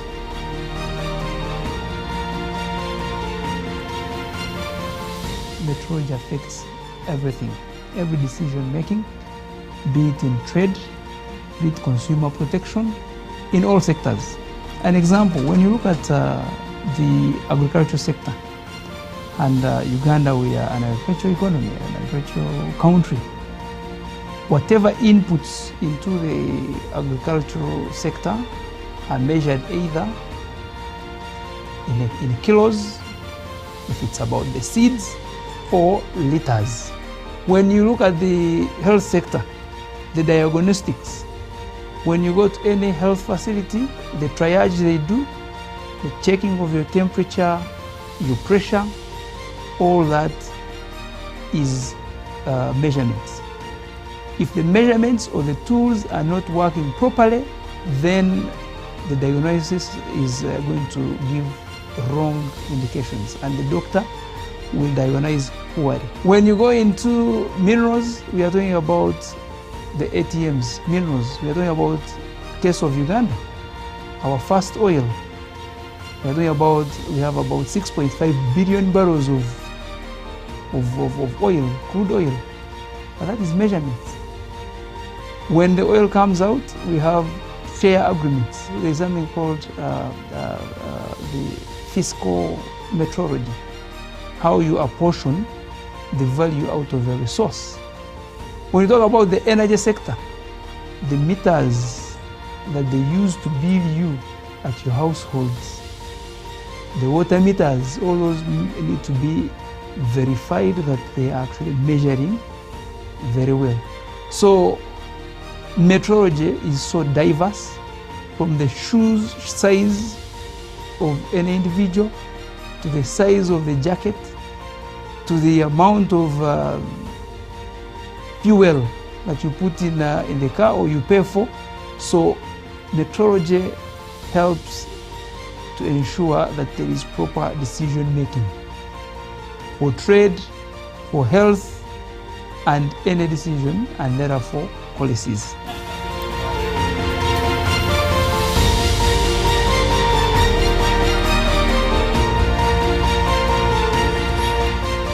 To policymakers, and in line with this year's World Metrology theme, metrology building trust in policymaking, I want to go by the saying that what you cannot measure, you cannot manage.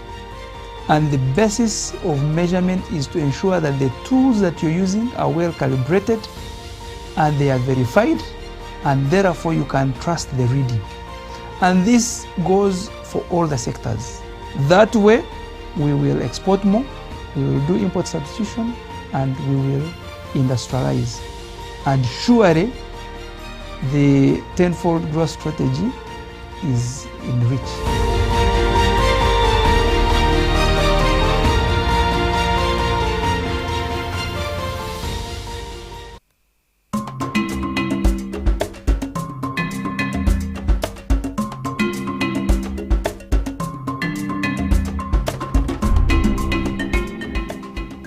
Uganda National Bureau of Standards is a government agency which is responsible for development, promotion and enforcement of quality standards for both imported and locally manufactured products on the market to ensure that they meet the minimum specifications set in standards in order to protect health and safety of the public and the environment against harmful and substandard products.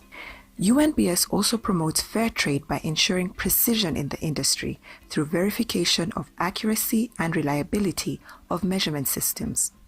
UNBS' vision is to ensure safe quality goods and services for all. UNBS' mission is to provide standards, measurements, and conformity assessment services for improved quality of life. The Bureau is a key facilitator of regional and international trade by ensuring that exported and imported products comply with the market specifications and quality requirements. In fulfillment of its mandate, mission, and vision, UNBS carries out a range of activities, among which include development of standards. UNBS, in consultation with its stakeholders in the private sector, public sector, and academia, sets standards through the technical committees for products and services across the various sectors of the economy, such as food and agriculture sector, cosmetics and other chemicals, engineering and construction sector, oil and gas sector, services and management sector, electrical and electronics, textiles and transport sector, among others. UNBS also participates in the harmonization of standards at the regional, continental, and international levels. These standards specify the acceptable quality and safety of products and services and are therefore essential for securing access to both the local and export markets for Ugandan manufactured goods, as well as ensuring conformity of imported products to the required standards.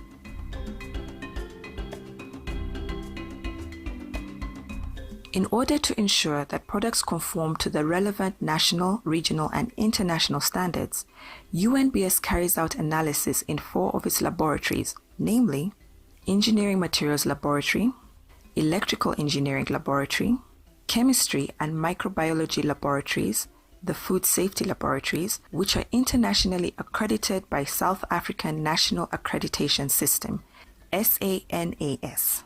Meaning results issued from the accredited laboratories are internationally recognized to support trade, including exports and consumer protection, because of the demonstrated competence of accuracy and reliability.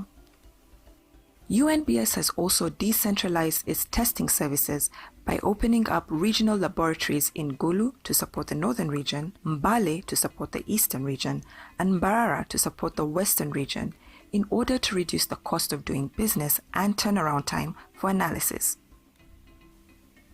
Certification. UNBS grants certification for products that conform to the relevant standards by issuing a quality mark, Q mark, and for the management systems that comply with International Organization for Standardization, ISO standards. The UNBS Product Certification Scheme has been instrumental in promoting the quality of products produced by the micro, small and medium enterprises, MSMEs, which are dominant in Uganda's economy. This has enabled their products to access both domestic, regional and international markets. Imports inspection. In order to prevent importation of harmful and substandard products, UNBS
Welcome back from the break.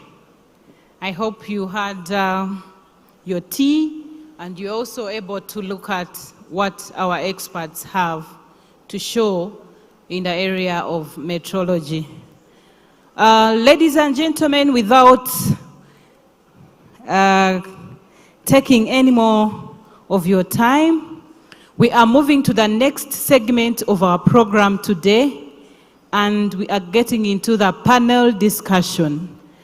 Allow me at this moment to constitute today's panel, and it's a well-balanced panel. Media team.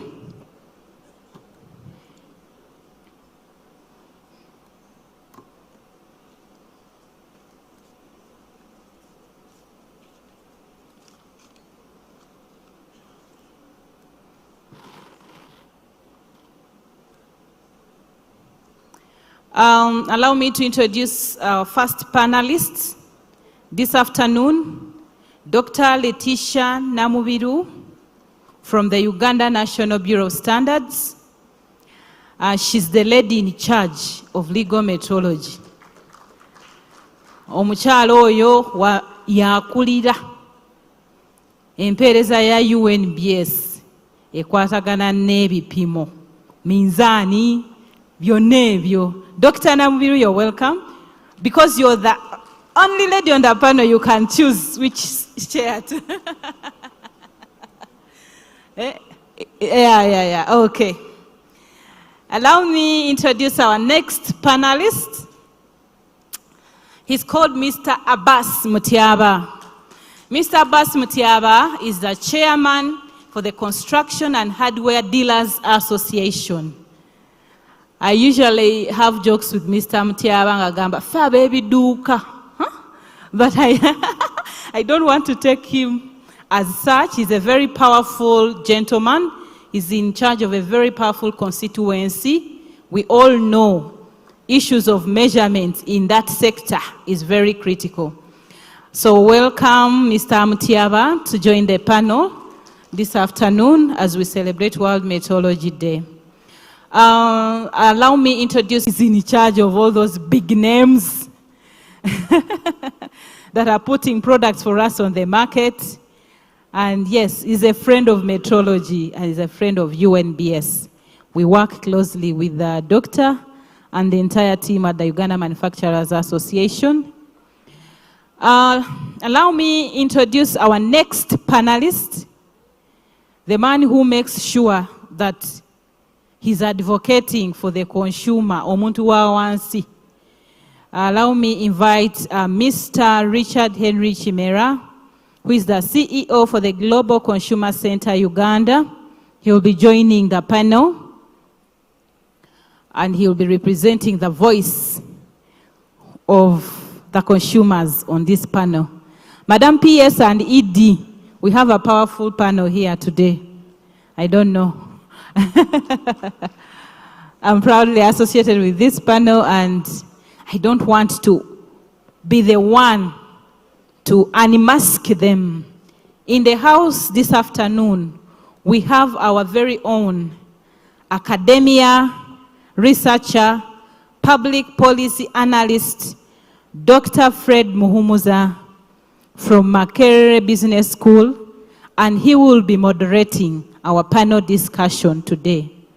You have seen him moderate so many of public dialogues, but we are honored as UNBS to have you with us on World Metrology Day and moderating this very important discussion as we host our stakeholders to discuss issues that relate to metrology standards in Uganda. Dr. Muhumuza, please, I take the honor to invite you to take over this next segment of our program.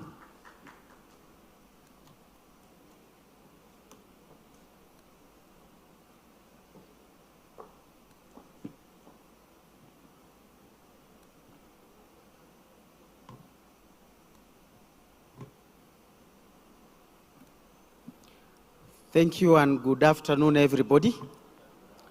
As I've been introduced, I come from the neighborhood, the Makerere University Business School, and mine is to get the best out of this panel, which they already have within them. So I'm not going to have questions for big people like this, because each one knows why they are here. And in their round of starting 3 minutes, they will be telling us why they are here and what they know about metrology, not meteorology. And many people will mix up there. But there are a few startup things that we really, that metrology is so common, we take it for granted. You get to a place and somebody said, how much sugar? 2 spoons. Now, first of all, the spoons don't have a standard. Some are big, others are small. But also you have no idea how much sugar is in that sugar. Some of it is brown sugar, then there is white sugar, some are cubes. Honey, what is in that honey? And me, I no longer take honey because every time I take it, I don't know what I'm taking really. This is the situation we are in, and we take things for granted. Now there is a bottle before us which is saying 500 mils. I don't know that they are 500 or 480, but for these we trust UNBS, that these guys were tested and proven because your Q mark is here. So sometimes I'm not consuming the water, I'm consuming the Q mark. This thing, anything could have happened. There's a place where I used to buy water. Before I opened it, I squeezed it like this and all the water was spraying out. Now I'm like, if it can come from out, what else has gone in? These are standards we are talking about. Basic things in our normal day. We buy shoes by sizes. But somebody will tell you, the reason I'm charging you 200 is the quality. All you know is you are buying a size 42, and you are paying 200,000, another size 42, costs you 150. The difference they are saying is the quality. How do I know it is the quality? And before the sun sets, the soul has gone off. And the guy, you can't find him anymore. But even if you found him, who does he blame? He also got it from some place, which got it from some place. It came from, I don't know, China or India, or, I mean, things are out there. These days we buy drugs by countries of origin. The other day I sent my friend to buy a drug and they told them, you see, this is India. So, do you want Germany? So what's the difference between India and Germany? We have no idea. But the worst part of it, all of them had India, and the price varied between 6,000 to 12,000. India. But because this is first pharmacy, this is I don't know which pharmacy, and I don't know which pharmacy. So who is in charge of this space? These people are going to give us the stories. And I want to give them, as I've said, just some 3 minutes each to really give us a highlight on what is your experience. What do we expect from you? Let me start with my nearest, Mr. Chimera. He's representing us, the consumers. We consume things we don't know what. In the consumer space, what do you want the public to hear? And remember, somebody is doing a way forward. So please, in our correspondence, let's say this one you should go with, going forward. Mr. Chimera. Thank you very much, Dr. Moderator. I would like first and foremost to congratulate the Bureau and the nation at large. My name's Chimera Henry Richard. I do team lead at the Global Consumer Center Consent. I come in here to share with you what the consumer voices. But before I start sharing with you the consumer voices, looking at the congregation here, if it was a meal, I would call it a mixed grill of a nutritious meal that will give us a healthy and sustainable health, because all the players are in our midst. And it coins in one of the most important aspects: partnerships deliver. When we look at all stakeholders here, there are different partners playing a different role. At Consent,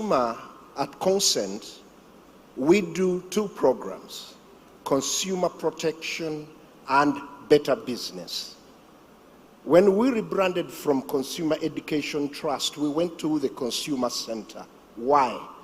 Most of the times when we were advocating and reaching out to people, they were asking us, do you only do education?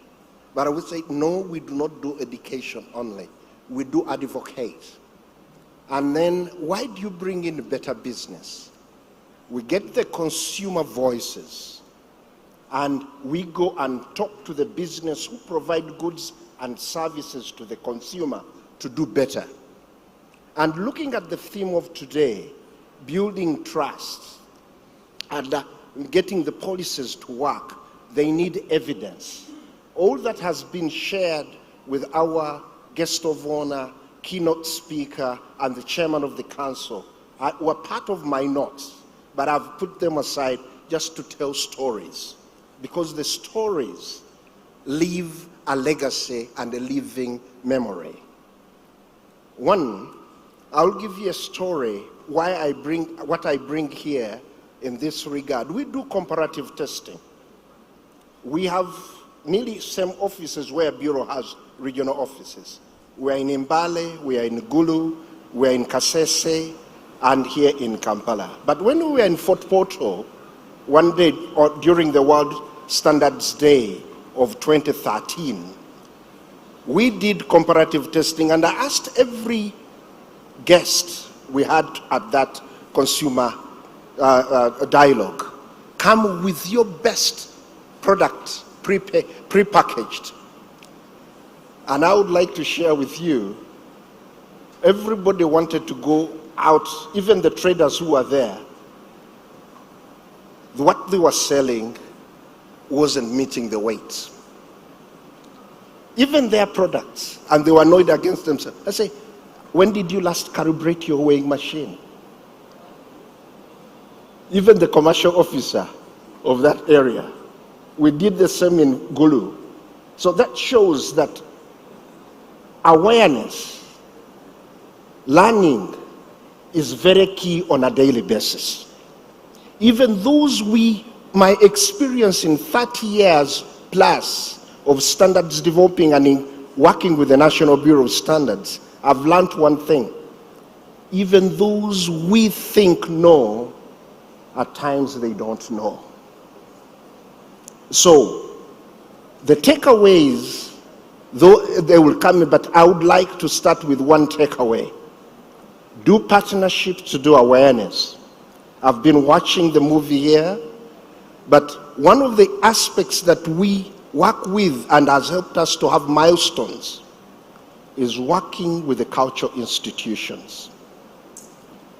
The Katikkiro of Buganda has got a theme, Tekako Mutindo, oba Situlo Mutindo. Okay? When you watch the movie here, Faku Mutindo. So UNBS, what you take out from today, put up a delegation, go and team up with the Katikkiro to become a standards and metrology champion, because he's already doing that. The success stories are there in Mwanyiterimba. So, moderator, the other aspect I would like to share, way back in 1999, I will still use Fort Portal. I brought together the traders and asked them, we're doing a comparative test, bring your products. But one of the traders realized that each kilo was 50 to 100 grams more, and was asking, why am I making losses? He didn't know about calibration.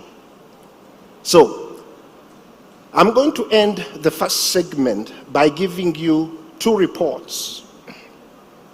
I have got 20 young or youth who use gadgets on a daily basis in Mbale, Gulu, Fort Portal, Kasese, and here in Kampala and Wakiso. They collect consumer concerns, which we call harvesting consumer complaints. The sectors that all the previous speakers raised, I'll give you in the health sector. We have always feared talking about it, but until one of the doctors said, misdiagnosis is the top niche aspect consumers talk about for 2024 and 2025. They are worried when they go to health facilities. The next one is with communication. And it is good that the guest speaker, our chief keynote speaker, the ED, raised. I'm going to put it into two. Before the elections, and we reported this to UCC, and we had a town hall, even a big meeting with the chief executive. And I recall the ED engineer Kasigwa, you were there at Mistil, and tomorrow there is another one at Protea. At 4 Points. Still talking to the EDs, taking in the consumer voices. Data on our phones running out fast. But I will go to another aspect in agriculture, and you can visit our stand there. One of the things where I wear another hat as a chairperson of the Food Safety Coalition in Uganda. We do look at problems affecting, and most of you, we have got a lot of cancer cases. Pesticides or chemical misuse, where people mix every concoction and they spray things that we like. Most of us were being told, eat healthy. And we have turned to eating salads, going in for vegetables, fruits. We do train traders in Mbale Central Market. But as you are training them, you find them with Macozeb, adding fungicide onto the tomatoes in the market. What ratio? And the next minute you see them buying a snack and eating it. But what quantities have they put and they are putting on the product? So our moderator, Doctor, to you, you will need to get, I know business school, you have managed to send in the youth into standards development to nurture the quality of culture. But there will be a need as you continuously build the generation of tomorrow, who are the biggest demographic. The young consumers need to know that quality is a key aspect. We need to have them productive, but they would be productive if they realize that standards and measurements play. Lastly, my biggest standardizer is my creator. Because when your heart lapses, they'll say, oh, it hasn't beaten several times, that means there is a problem. If your breathing goes short, okay, they'll tell you if you're not breathing at a certain rate, that means you are sick. So, ladies and gentlemen, I find that what we are discussing here today is our day-to-day life, and the voices of the consumers are needed in all this. And I would like to thank you. Thank you. Thank you, Mr. Chimera. He's touched quite a number of things. Because even as the doctor is telling you your heartbeat, they are using a machine which you don't know whether it is the right one or the wrong one. I've met doctors who have said, no, you go back and do your tests in this other laboratory. I don't trust this laboratory. But now I've already spent money in that laboratory. But now the doctor is sending me back. So many times I have to call the doctor and say, which lab should I go to? This is how serious this is. It touches our health, it touches our lives, it touches many things. Mr. Mtiaba, what is it that you brought to us? And please, some key messages. UNBS wants to carry these messages crispy that we can carry. But your own experience is key for us. We sometimes hold you and blame you for something you too are not aware where it began. Yes, sir. Thank you very much, Mr. Moderator. My name is once again, I'm Mtiaba Abbas, Chairman for the CHADA. CHADA is Construction Hardware Dealers Association. They say that tweyita basajja ba biduuka oba ab'ebiduuka, meaning we deal in hardwares. When we did in hardwares, we stock quite a number of products because as business people, we want you to come and pick all your construction products in one stop center. In so doing, we find that we interact with a lot of metrology because all the products we deal with are measured. Talk about iron bars. When you are buying an iron bar as a customer, you come when you don't know the length. Then, my dear manufacturer can just remove a few centimeters and reduce the price for me. I'll be very happy. And I will tell you as my customer that I'm giving you value for money because I've reduced 100 shillings. And you go when you are also happy. But when actually you are taking less of what you would have taken. Come look at nails. Some of the people would say, nails, what do we take? It is a 50 bag nail. But actually, we don't measure these nails when you are taking them. And you may find that the bag contains 45 kg. The same applies to cement and many other products. That's why you find that as our Sajja Baby Duka, we felt the pain. And we said, what do we do? We came together. We are competitors. But we said, no, for the good of our customers, let us get together, let us promote quality, and let us see that what we sell really measures to the expectation. And we have been training the dealers, that is the hardware dealers.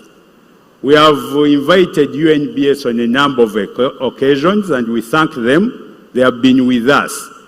And we see how do we promote Omutindo. That's where we come from. But the challenge is still big because the products are quite a number. And some of these products, you'll be surprised that even as UNBS is working, we don't have some of the standards laid out. I would share my experience. One time I get my money, I moved to China because as Ugandans, we know that here we do a lot of agriculture. I wanted to go and buy hose. Moved from here, went to buy hose in China. Good enough, I found a supplier. It was a tug of war, first of all, locating a supply of hose in China. When I found him, he gave me a catalog of hose. Said, which one do you want? The catalog had almost hundreds of different types of hose, and they all almost looked the same as the hose we are bringing where? In Uganda. Then he said, tell me the part number. I didn't know that even hose have part numbers. It was my first experience. Said, what? A part number for hose? I looked at the pictures. Time difference there, 5 hours. I tried to call Uganda. People were still asleep. Then I waited. There I was losing time. I waited. People to wake up here. I asked, what hole do we bring in Uganda? What is our particular hole? Everybody I was asking did not know the part number. By the time I got to know the part number, I had lost a day. Then after getting the part number, I was very happy because problem was solved. I told the manufacturer the part number is there and it is this real picture you are seeing here. He said, good enough now. Tell me, what is the steel content? That was another complication. I didn't know the whole steel content. I'm not a scientist, I'm not this. How do I know the steel content? Trying to find the steel content was another puzzle. After getting all that, solving the steel content, then he asked me what is the grammage. That was another complication. And finally, we got the whole. But what does that explain to us? During my grand father's time and whatever, we used to use a hoe, and the hoe would wear out to the little tiny whatever, for which they would use to plant or to dig around the compound. These days, when you get a hoe and you hit a small root of a plant, it will crack. And why does it crack? Those are the questions which are not answered when we are going to import. Those are questions which are not realized by our business community. And who is going to teach them? That's why we call upon UNBS. Can you come and enlighten us? I may have the money to import, but I don't have the knowledge. I may know that this, I don't have all those details. We need the details. As business community, we have come together. We have told the people concerned. We have gone to the Ministry of Trade, involved them, teach our team, so that we know what we can give to our community. That is the experience we are getting. As CHADA, we organize conferences. In these conferences, we ask our stakeholders. Last time we had, the last conference we had was in Fort Portal. We invited our Professor Balunywa was addressed us. And we were saying that even you were saying that Nakawa organized for us some seminars or trainings for the business community. Tuli basajja ba biduuka. But really, even being basajja ba biduuka, we can understand the small things when you train us, and then we give value to our people.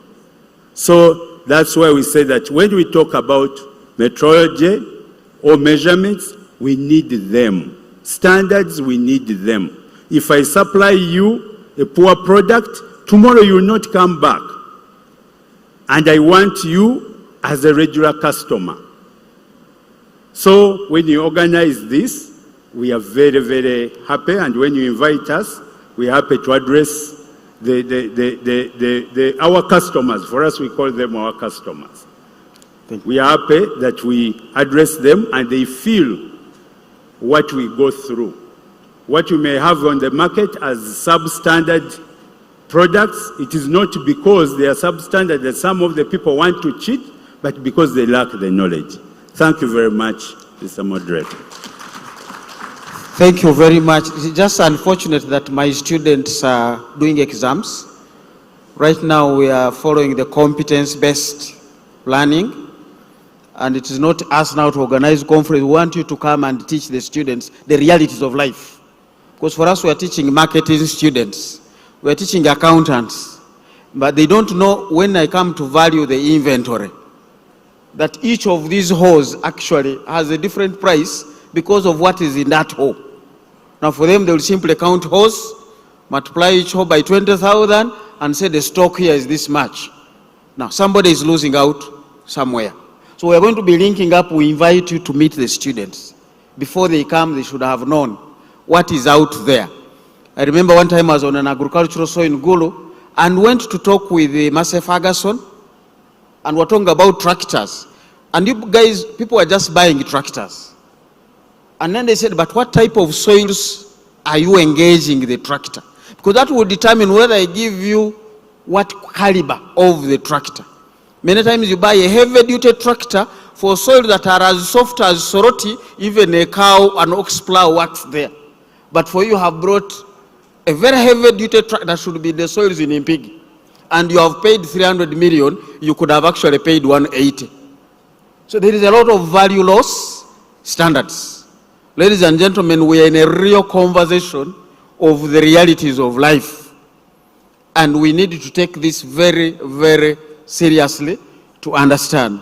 Dr. Letitia, you have seen the trend. Yes. You work in the kitchen itself. What is there? When I go to China, what do I go with? What information? Do you have it? I don't want to interrupt. This is your first round. Okay. Feel free to say what you came with. Thank you so much, Professor Muhumuza. I wish to speak about the impact of accurate and reliable measurements in promoting fair trade and trust in the marketplace, basically all over the entire Ugandan economy. Thinking through this, I think you've heard from the previous presentations that how best can we ensure that we get accurate and reliable measurements. That is simply through calibration and verification. But when you calibrate an equipment, because you're going to use that equipment for trade purposes, naturally, the accuracy is going to drift away. And why? It could be naturally because of the wear and tear on the movable parts. It could be because of the handling conditions, and that calls for re-verification. At Uganda National Bureau of Standards, would want to have equipment out there in the market that give us only accurate, reliable, and consistent measurements. The question here is that what exactly is happening in the market? Certainly the answer would be no. Having thought about that, I thought about the scope of the equipment that we verify. Given that it's World Metrology Day, the best way to express this would be to celebrate what we have achieved. And I think the best way to present this would be to tell you about our success stories in the world of metrology. From the side of legal metrology, I want to share with you our experiences. Those who have grown in Uganda for a long period of time will attest to the fact that we used to observe a lot of fire outbreaks from our entry points, Malaba and Busia, from trucks that have caused accidents, and many Ugandans would lose their lives. When this complaint came to Uganda National Bureau of Standards, we embarked on verification of all trucks that carry fuel from our neighboring partner states into Uganda. When you're carrying out verification in a lay language, we leave airspace, like a safety space, whereby even if the fuel expands during transit, that fuel does not ooze out to cause a fire outbreak. We also verify those trucks besides the quantity that we look out for in verification. We ensure that all these trucks do not have any leakages. And in the event that there's a truck that has a leakage at the entry point, that truck is handed over to Uganda Police Force until another transporter brings another truck to carry that fuel. We don't allow that truck to get onto the Ugandan roads to pollute our environment and create a safety hazard to Ugandans. We have performed well in that area.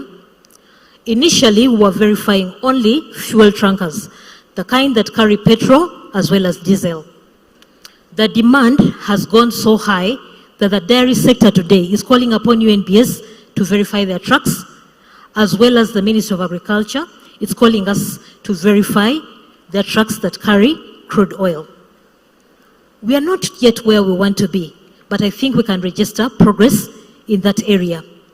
Today, we no longer carry fuel in fuel trucks, but we've extended to rail wagons that are very safe. I'm sure no one has had any accident encountered by a rail wagon carrying fuel. Most of the fuel today in Uganda, about 6.8 million liters of oil, petrol and diesel, are received across Lake Victoria in a barge at Mahati. We are doing our best as UNBS to ensure that we protect our consumers and the safety of Ugandans. That is one of our success stories. The other thing I wanted to speak about was about electricity meters. Growing up in Uganda, in the evening, consumers would use a small piece of wire to tap electricity into the national grid. The service providers were complaining about the losses that they were encountering, and the consumers felt they didn't have to pay for this power. We partnered with Electricity Regulatory Authority to ensure that all alternating current SC electricity meters that come into Uganda, one, are patent approved. Patent approval in a simple language is that we look at the models that are going to be added onto the national grid. The specifications of those models must be able to meet the standard requirements. So if you have to supply any meter to Uganda, one, we must issue you with a patent approval certificate. Two, when you go back to China or wherever you want to import those meters to, we carry out initial verification to ensure that each and every meter has a UNB sticker. It has been verified not to cheat the consumer, and also the utility companies must not encounter any losses. We also do something called in-service verification. If you feel like your electricity meter is cheating you, just have a feeling about that. We received several complaints from manufacturers who were saying they were paying a lot of money for the electricity that they use to manufacture Ugandan products, and naturally it doesn't make any economic sense to use alternating current. Through our in-service verification, using our mobile labs, we've been able to address all those complaints that we receive from our service providers. To keep it brief, I want to talk about our success story with web bridges, complaints that we're receiving from sugarcane growers, tea growers. You all understand that Uganda is an agriculture-based country. We've been able to introduce trade-type web bridges that will allow the supplier look at the mass, the weight of the raw materials that they're going to supply to those factories, so that they are paid commensurate to what they have supplied. And similarly, we are working with Uganda Revenue Authority to ensure that those manufacturers do not cheat Uganda of the taxes that they're supposed to collect. That is our success story. But the question is, have we done well? The ED hinted on it. Metrology is anchored on the Weights and Measures Act, which is a 1965 law, a very old law. It might have had the right intentions, but as Ugandans, you'll acknowledge the fact that technology is moving at a very fast and advanced rate. There are several areas that would wish to regulate, basing on the complaints that we received from the Bureau. And I will tell you that these areas have been integrated in the amendment of the current metrology bill that is yet to be assented upon. I would want to highlight some of those areas as data and airtime. We are moving into oil and gas. Right now we're regulating DC electricity meters, but all over the islands they're using AC. We're currently regulating AC meters, but if you go to the islands, they're using direct current, tapped from solar to an ordinary man. So we want to regulate that sector as well. Transformers, you always receive so many complaints about blackouts. They say, okay, you'll have power in this area and you can't have power in the other area. We want to regulate the quality of the transformers on the Ugandan market. Many complaints have been received about speed radars, speed governors, and road tolling systems that bill people unfairly and make them pay fines. I would also want to talk about the electronic motor vehicles on the Ugandan market. There are so many brands of boda-bodas that currently are using batteries. We want to regulate that area. I wouldn't want to say more about minerals, water meters, gas meters, taxi meters against which you're billed each time you use an Uber. Parking timers in Kampala under the airport, whereby they tell you, you have to pay this amount of money for this time you have spent in the parking. And those time is actually verified. And several other areas. Speed governors, we already spoke about that.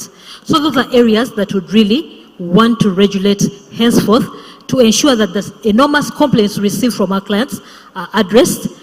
We are doing our best as Ugandan National Bureau of Standards to ensure that we can be able to create trust in our consumers that are based on meteorological data that is collected. Okay. But also, the last thing that I wanted to talk about is about, if you look at the scope of what we have to regulate, it is a lot. Yep. And the demand is always growing. So I would wish to use this opportunity to call upon all government agencies.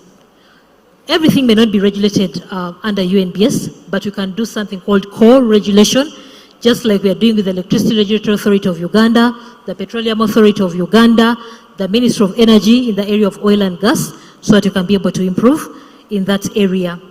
Thank you. But also specifically to the academia, this is something special that I would want to mention. Metrology, the science of measurements, is a unique discipline. Majority of the people who are employed in Uganda National Bureau of Standards are engineers or people with a scientific academic background. The academia, you have done well in terms of science and innovation, but can you also consider training metrologists? Today, the simple take-home message was that metrology is that silent science behind what we do on a daily. So the question is, who are those competent, trained people who are supposed to push this metrology agenda all over Uganda?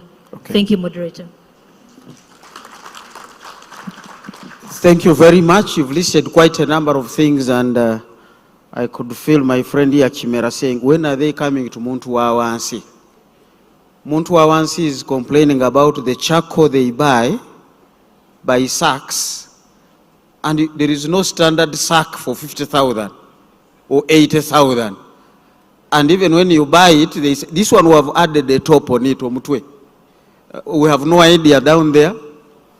But also, by the time you are done with the charcoal, you have 3 basins there of ash. Now, I didn't come to buy ash. As you said, the work is a lot. I saw some of the people here complaining about the kilo of meat. How many bones should be in my kilo of meat? I can understand the guy who bought the cow also bought the bones, so he needs to sell them. But really, should all those bones come to me? Because sometimes I question really, how much fat should be in my kilo? I'm buying meat, not the fat. But you also have to, you have a lot of work to do. But that's where for us we live. I want to buy my meat, and it is meat. With some bones, but how much? But even me as a farmer who sells cows, I can't look at a cow and say, okay, this one is 180 kilograms. I'm relying on the guy buying the cow to tell me that this one is 180, and you see in Rufra, a kilo goes for this much, so this is my markup. But the guy has already cheated me on about 50 kilos. I cannot tell. Where are the veterinary people to give us a way of how me as a lay person who is a cattle farmer can look at a cow and say, yes, the carcass weight of this cow is this much. You have a lot of work to do, and as we've said, partnerships is what we need. I want to skip my friend there, Deus, because that will be UNBS to UNBS. Let me go first to my namesake, the manufacturer. Because I've noticed some of these things, actually the standard is at the manufacturing level. This man is wrong about steel bars. We buy them Y16, Y8, we don't know the length. We don't know the steel in there. But the manufacturer could have reduced a foot off each bar. By the time he does that to 1,000 bars, he has created another 50 bars. And we have been paying. What is the situation among the manufacturers out there? Because by the time I bring my thing to UNBS for certification, did I even know what I was required to do? Now these guys are telling me content here is 50, you have failed. This weight here is 20, you have failed. How was I supposed to do this? What is it from the manufacturer's point of view? A very big constituency of very rich people that people are even fearing to come to you because they think you are the richest. He only manages the rich people. Thank you very much, Doctor. And thank you, UNBS, for inviting me for this powerful lesson. One of the scenarios I would want to share in this room, when this man called Engineer Kasuga was appointed ED of UNBS, he asked the minister, immediately after signing on his paper, he said, I want to speak to manufacturers. The minister gave him his number. He called me immediately, said, you don't know me?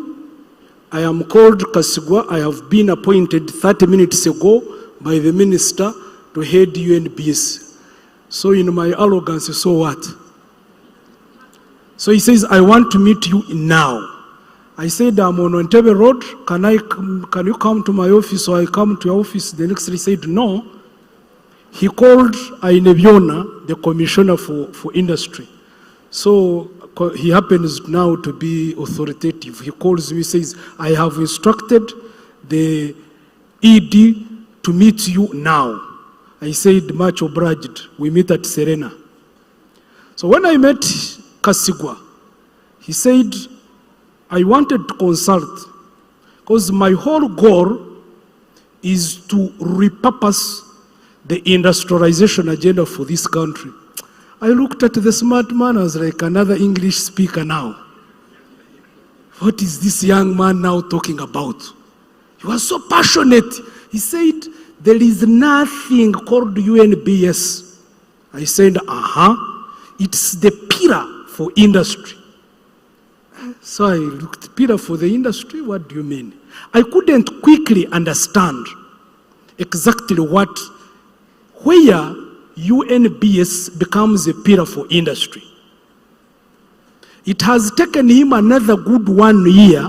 Every time we have an engagement, if you go to his office, he's always teaching me and other people that go in there. But today, I have actually understood where the problems we have do come from. Currently, Mr. Moderator, in our economy, our problems are majorly 4 or 5. If you have read our concerns that we are talking about that there is a lot of innovation going on in the country. Why is it that they are not industrialized and these products come to the market? I have actually known that the reason is that when we are doing innovations, we only look at what sells, but we don't go in the detail to look at what gets the market.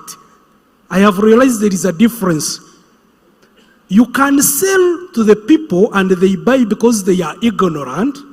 That's not a guarantee that a formal market will buy that thing. Now, when we innovate these things, for instance, the hubs, and we fail on this component called metrology, the measurement, we never get these products we have innovated taken up for industrialization and eventually get to formal markets. That is one of the problems. You have had our engagements with STI, science, technology, and innovation. They are telling us they have a lot of innovations. Why are you industrialists not taking them up? They are failing to address the metrology component to be able for us to uptake. How many of you do know of hubs in this country that actually cure things or cure bad diseases? But why isn't it that we fail to bring them on the market and eventually export them? We do not measure and communicate these ingredients in measurement. 2, we have a problem of counterfeit. When I was addressing the PS, I said, I am here to represent the manufacturers of both formal and original products plus counterfeits. I had a discussion with Kasigo and said, the moment counterfeits and informalities go away, you have no job. Now, counterfeits are coming, according to what I am studying myself, that we counterfeit on measurement. Actually, counterfeit is not a duplication of what someone has done. If I duplicated exactly what you did and it is okay, then it is fine. Actually, the counterfeit is when we fail and distort or in measurements, the metrics of measurement. Problem number 3, there is a commissioner here for trade. Every time we want to export our things, we report NTB. We actually went ahead to create NTB Council. You will find out that actually the NTBs, we have non-tariff barriers. We face them when we're exporting our things to other countries. These people go to our products and sign gaps, find out gaps related to metrics of measurement. If you say, this is what my product is, and it fails a little bit, for them they say no. And do you know what for us we say? Mr. Commissioner calls the minister, minister calls the president, there is an NTB, you can't export to Kenya. And you actually find that this real cause lies with metrology. I asked the PS that I've never seen an advert where they say we need a metrologist. I don't know, but what I'm finding out, Mr. Moderator, this is one of the most important specialists we need, not only in manufacturing, but across. The other issue, the problem that we have, the other problem that we have as a country is informality. And I have begun to realize that actually informality does not mean absence of URA 18. The campaign that we have had was that once you come out and pay URA taxes, then you are formal. No. I think according to what we are studying today, metrology is the base for formalization.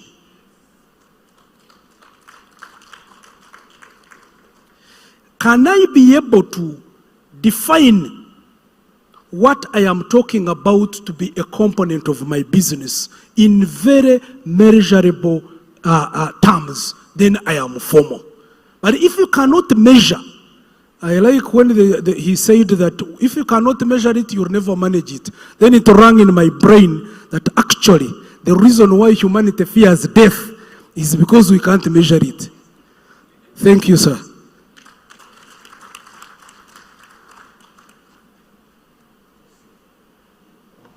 You've heard from the manufacturers. A lot of lessons coming out of this for them as well. And for all of us, I almost wanted to ask Dr. Letitia, how many people were born or were understanding what was going on in 1964? Because you said we were using a 1964 law. We were not yet born, we are still subjected to it. What does it take to change it? Why has it hanged on with us? What is going on? Because now we don't even know whether somebody will not challenge it, because somebody might say, by the way, this law, the context has changed. Let's go to the Constitutional Court. It is conflicting with the 1995 Constitution, which gives me a right to. And you'll have a long case there, because somebody can read in between the full stops and the commas. Why can't we change this law? What will it take? This is not a question for my friend Deus. We are in this round of what is it that you want us to take away. And ladies and gentlemen, who has the microphone? After Deus, we are coming to you, because you also may want to say something. The time is not on our side. You want to say something, you want to ask them something. So please, people with the microphone, prepare. We want to have a quick round from the audience, and then we'll get back here. Deus. Thank you very much, moderator. First of all, I'm very happy that you asked me to talk at the end, because the executive director for UMA gave me the topic, and he called it measurable. How do you measure? And as I speak now, the actual work of UNBS in metrology is how do you measure? What do you measure? Is it measurable? In this world, we can measure 1,000, a million things. Now, I want to also use a lot of English. When you are measuring, there are only 7 basic measurements. Only 7. But they convert into thousands of others. What do I mean?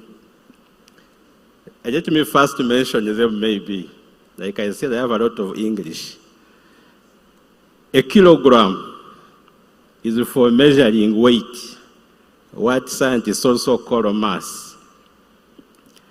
A meter is for measuring length. A second is for measuring time.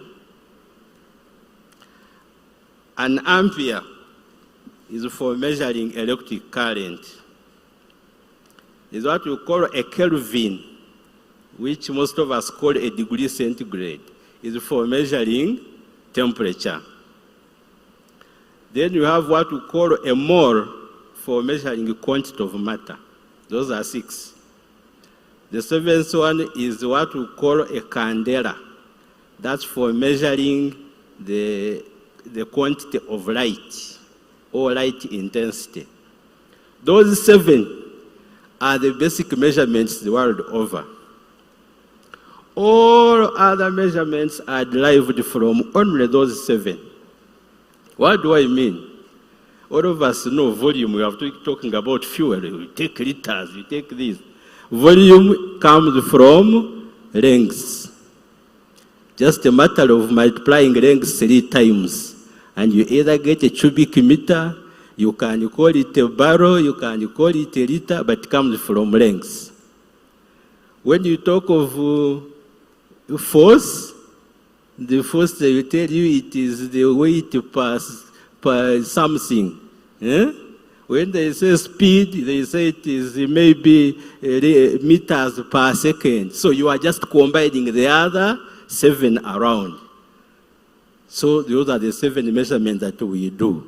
So how do we use them to ensure that our measuring equipment are measuring accurately so that the industry works, so that businesses are not cheated and consumers are not cheated. How do we do it? From those top ones, we do what we call calibration. You have heard people saying the equipment was not calibrated. No, you must calibrate your equipment. Then you'll be asking, but what is calibration? And you see, for us scientists, we think when I say calibration, everybody understands. In simple terms, calibration is just checking whether a measuring machine is measuring to the required accuracy. And if you find that the accuracy is not achieved, then you adjust that equipment and make it measure accurately. That is calibration. So when you see our friend from UMA calling UNBS, come and calibrate my equipment, it means the machine which was measuring accurately a kilogram to a kilogram, now when you put a kilogram, it says 900 grams. Something which was measuring temperature, this is 20 degrees, when you put it says 15 degrees. Reason, overuse, what we call, when you are using an equipment for a long time, there is that, change because of the seeing errors, what misuse. There is a word they use in engineering, I've forgotten. So the accuracy drifts and changes.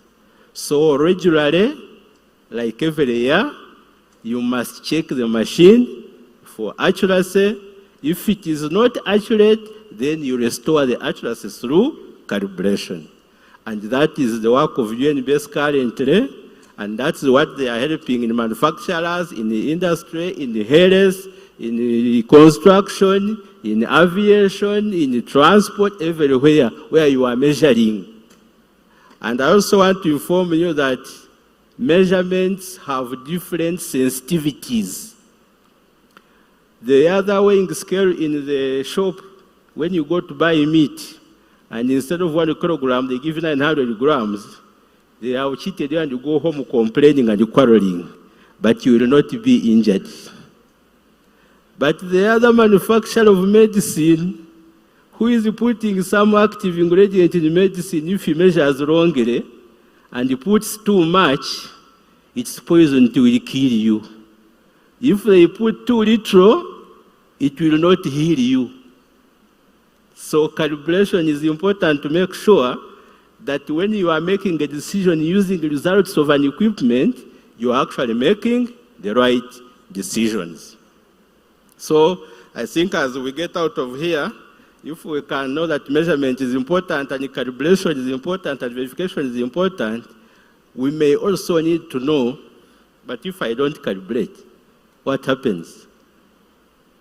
If I don't calibrate. I'm just going to give you a few examples, but they are, I can't use the word scaring, but the examples for you to understand.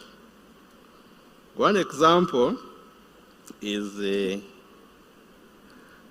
some of you who drive cars, when your tire is being removed, you have these spanners. You just get your spanner, and then when you are tightening, you tighten, and then you step on it so it tightens properly. And then you drive your car and you go away. Now, in aviation, where we have aeroplanes, you see those tires of aeroplanes? They also have nuts. But if that nut of the aeroplane is tightened wrongly, with that force of landing and force of taking off, very many aeroplanes will be crashing and killing people. So for the tire of the aeroplane, that machine which tightens or untightens the nut, we call it a torque wrench. It measures the force you are using multiplied by the distance from where you are applying the force to the what? To the nut. And that equipment, if you don't calibrate it, you will cause planes to do what? To crash. So at UNBS, we have a lab, which is a force and torque lab, and we calibrate those torque wrenches that they use for those aeroplane areas like the nuts. If you don't do it, you cause problems. A practical example is where a certain tester in an aeroplane measured wrongly because it was not calibrated, and you know the altitude, it is an altimeter. It shows where the aeroplane is in space, and it shows it by checking the pressure at that level. It doesn't change, you don't put a tape measure to see where the plane is, but the pressure at the ground, when it is sensed, it tells you that this is at the ground. When you are 1 kilometer in space, the pressure is low, it reads and converts and tells you that you are how many kilometers in space. Now, a few years ago, a Turkish airline was flying and its sensor of the pressure had not been calibrated. When it was some good kilometers into the sky, for it was showing that it is actually near the ground level because of that wrong measurement. And the plane was in what they call autopilot, so it converted into landing mode when it was miles in the sky. So the plane crashed and killed more than 60 people just because of lack of calibration. Now, a more close example. One of our neighboring countries, do you know these baby incubators? These children who are born when they have not yet reached the what? Their time of being born. So there are machines called incubators where they put the babies so that they incubate them until the time comes when they are the time of being birth and they remove them.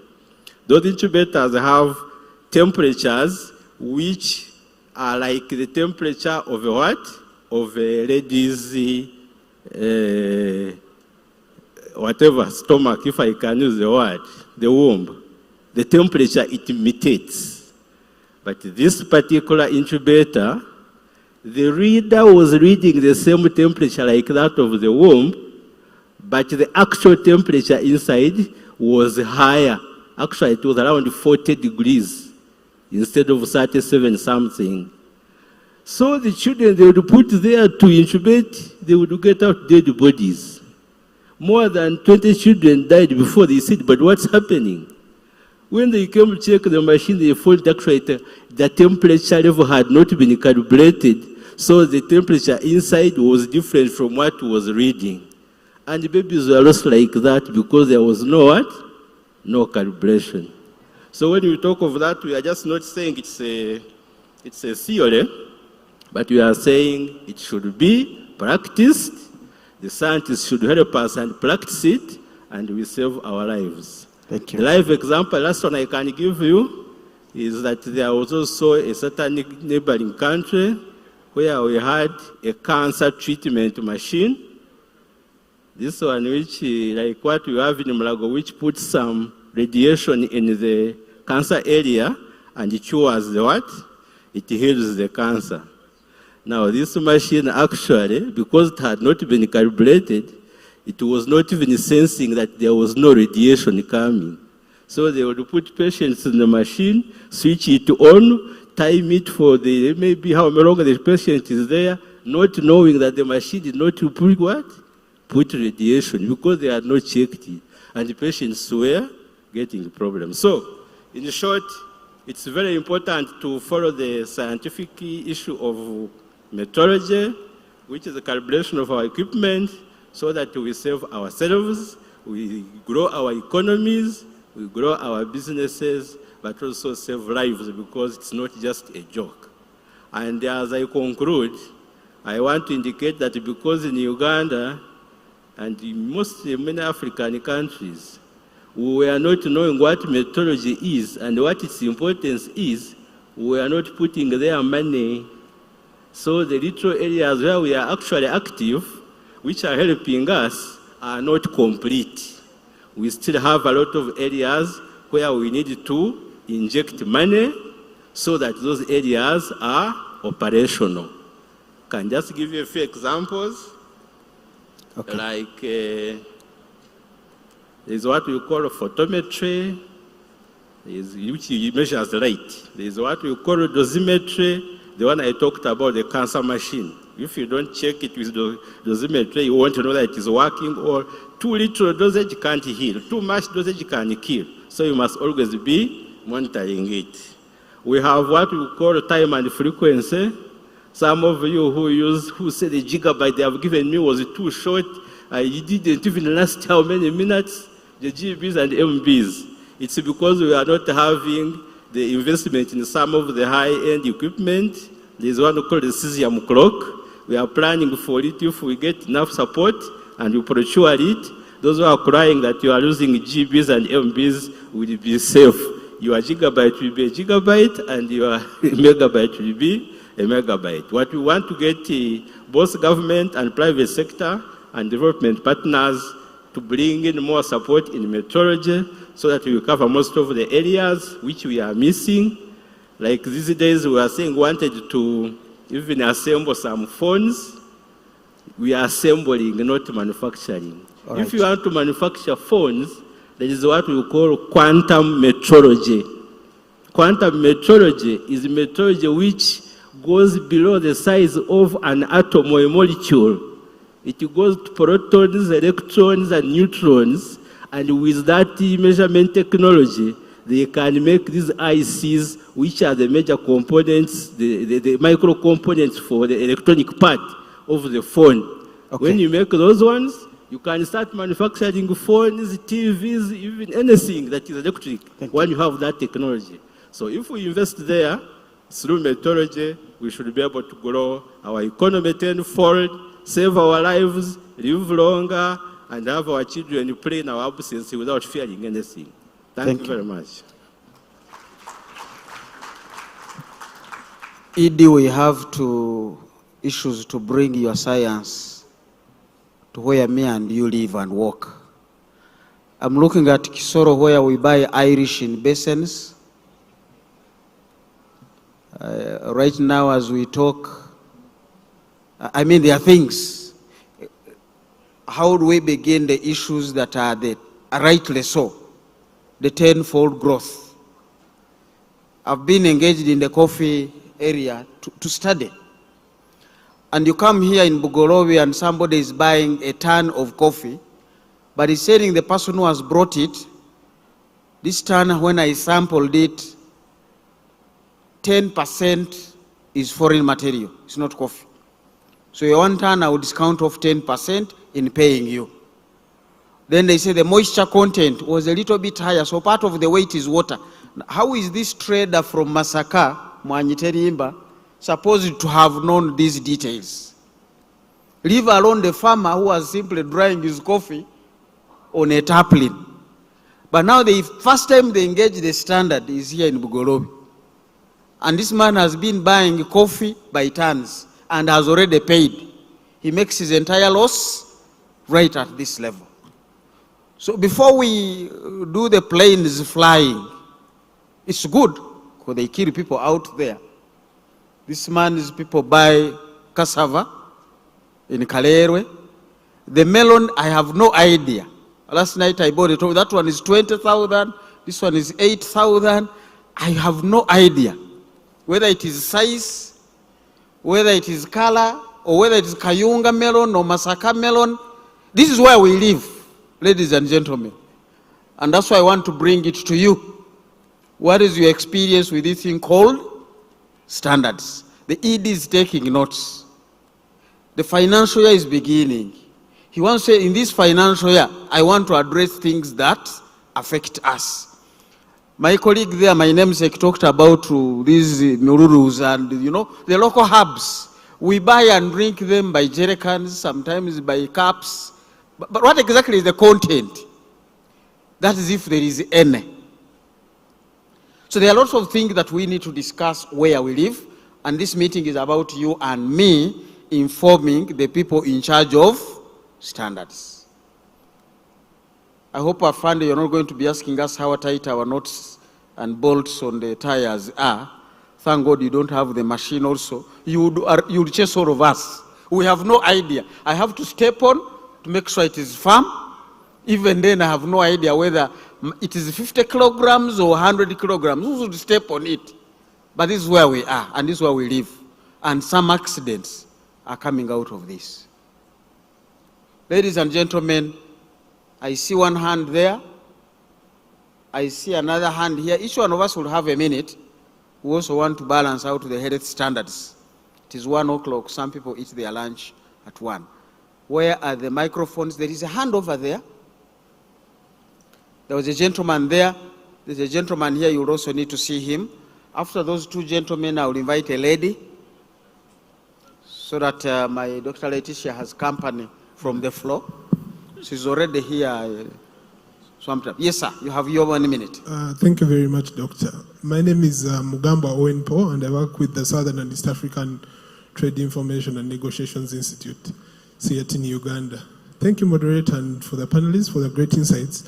Mine is not a question, but it's actually to emphasize some of the issues that, Doctor, you have mentioned. The issue of the outdated policy.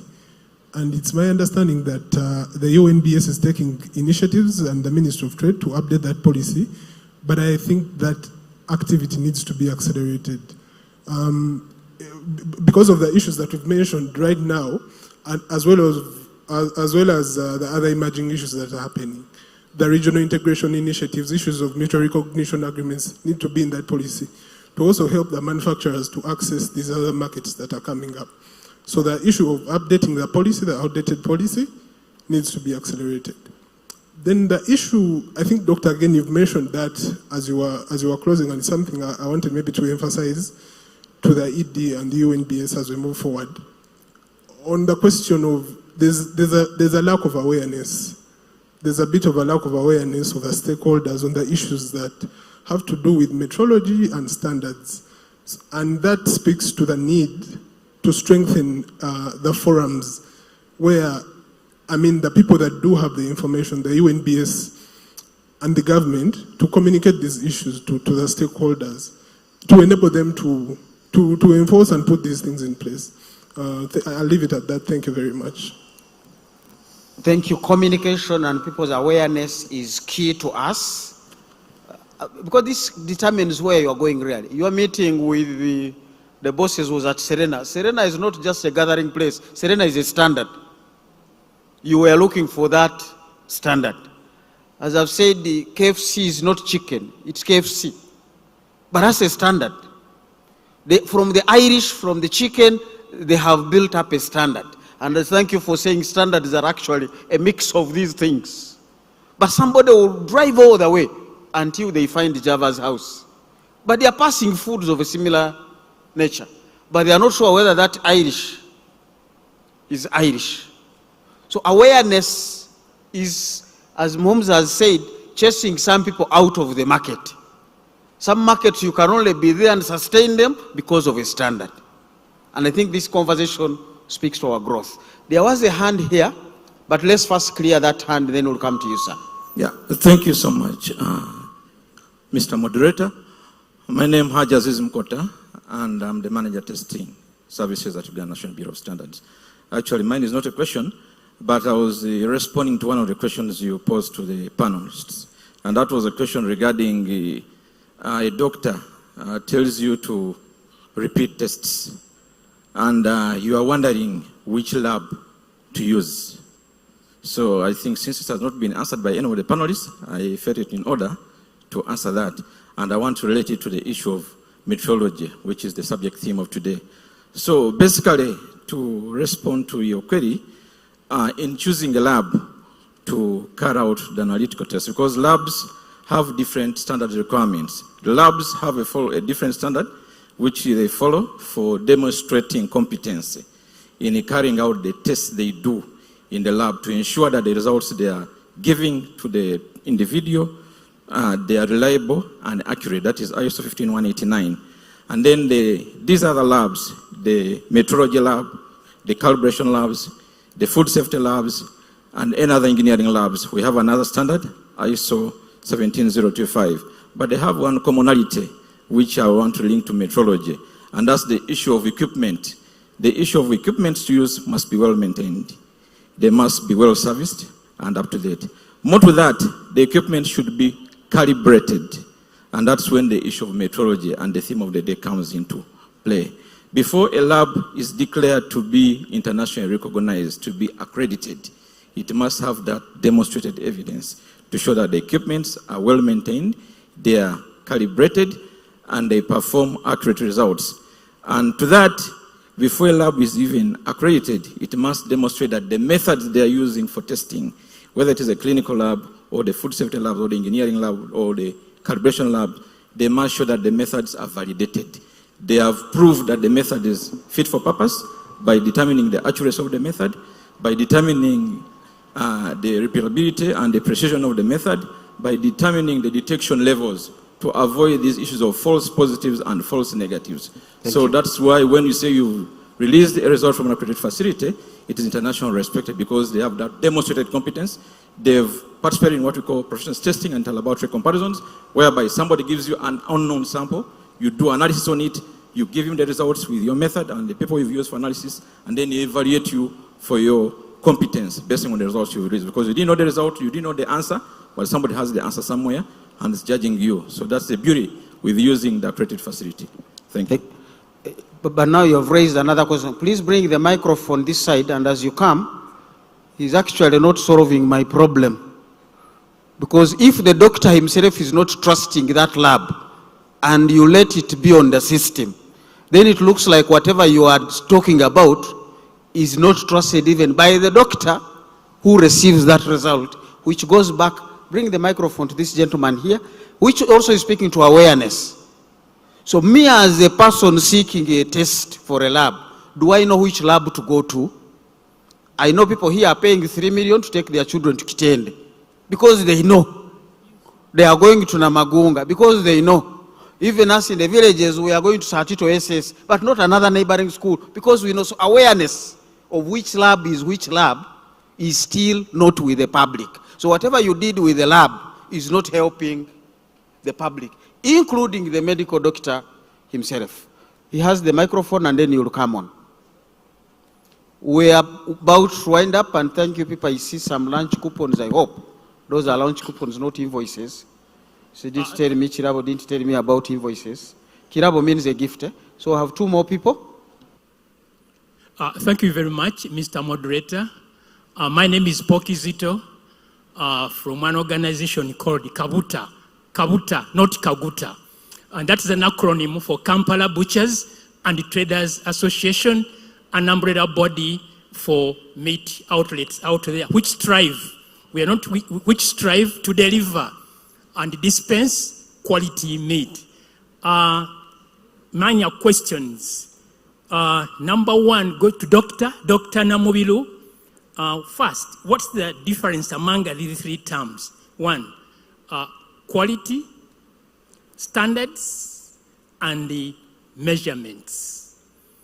I can see one of the core values there of UNBS, professionalism.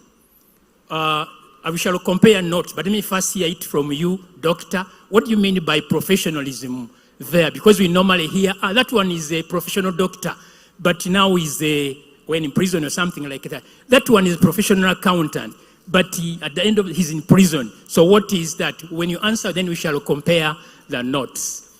Dr. E.D. said when he was at the university, there was I don't know, me, I'm not a scientist here, my background is business management. He talked to cathode something.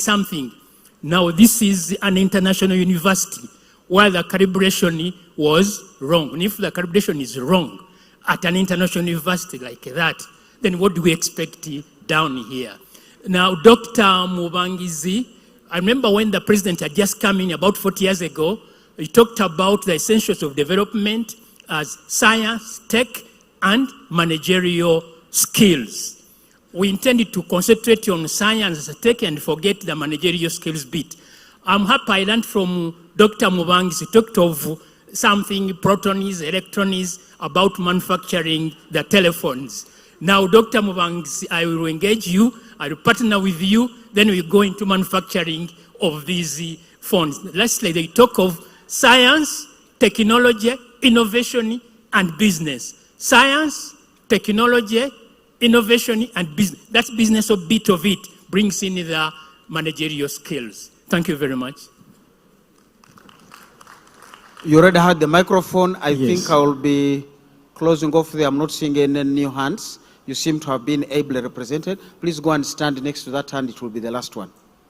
Thank you. My name is Msemambo Godfrey from Kasita, Uganda. Now, thank you, UNBS, for the invitation. I think 2 weeks back, I was invited to analyze the national standards and quality policy vis-a-vis African quality policy. 2 things, Mr. ED. I have some good news and bad news. Good news, I feel like the policy is very old. We need a policy, we need a law actually as soon as yesterday. The bad news is, I feel like this metrology thing is too big for UNBS to handle. Why? I was told that you only, the finance allocated only 300, is it 300 billion or millions for metrology? And I feel like that budget is too small. Maybe if this is in an independent, it would get a budget that is needed. Thank you. Anybody from URA to tell us how much Kasita has paid that I can pass on to UNBS? We are in it together, you know. But I hear you. This is an area going by the conversation that needs to be funded adequately, because we don't know what we are doing. Tires are bursting on the roads. We have no idea whether these were the right tires meant for this environment. People think a tire is just a tire. A tire for Malaysia and a tire for Alaska is certainly not meant for Uganda. But when people are going to buy, he told us how he goes out there to buy hose. Now you don't know whether you're buying hose for Azerbaijan to bring them to Kayunga. I mean, for you are bringing hose. This space affects all of us. When I was discussing with the apparels, remember we were told to sell our fabrics in the US under AGOA. The Americans were like, where was the cotton grown that made this apparel you're bringing here? Is that a certified area? And then I checked, my cotton was coming from Soroti, from Nebi. I asked whether those areas are certified. They said the following plants and animals must not be within 20 kilometers of where the cotton was grown. Now here the farmer has cotton here and a goat here and a tortoise in the neighborhood. For witchcraft, I don't know. So ladies and gentlemen, we failed on AGOA because of standards. We had to import the fabric from Pakistan, bring it here, stitch it, and take it to America. By the time you reach there, your advantage of tax-free is gone. Standards are part of the tenfold growth. Now, there was a hand there, and that was supposed to be the last one. Don't create new hands around yourself. Okay, thank you so much, Dr. Muhumuza, for the moderation. And I want to thank the team who put together this event. You go with your point, we will thank them for you. My name is John Mark Sekai. I come from Coca-Cola. And I just want to speak in terms of metrology. You realize that we do have equipment that actually cannot be calibrated within the country. A lot of it, and technology is increasing every other day. So Mr. ED, I would just request that maybe you have a team which goes to these industries, look out for which equipment are there, and then we can build capacity from within to make sure they are worked on, because many a time we have to go outside the country, bring in the expatriates to just come here and do calibrations, and it's too much money that we are spending.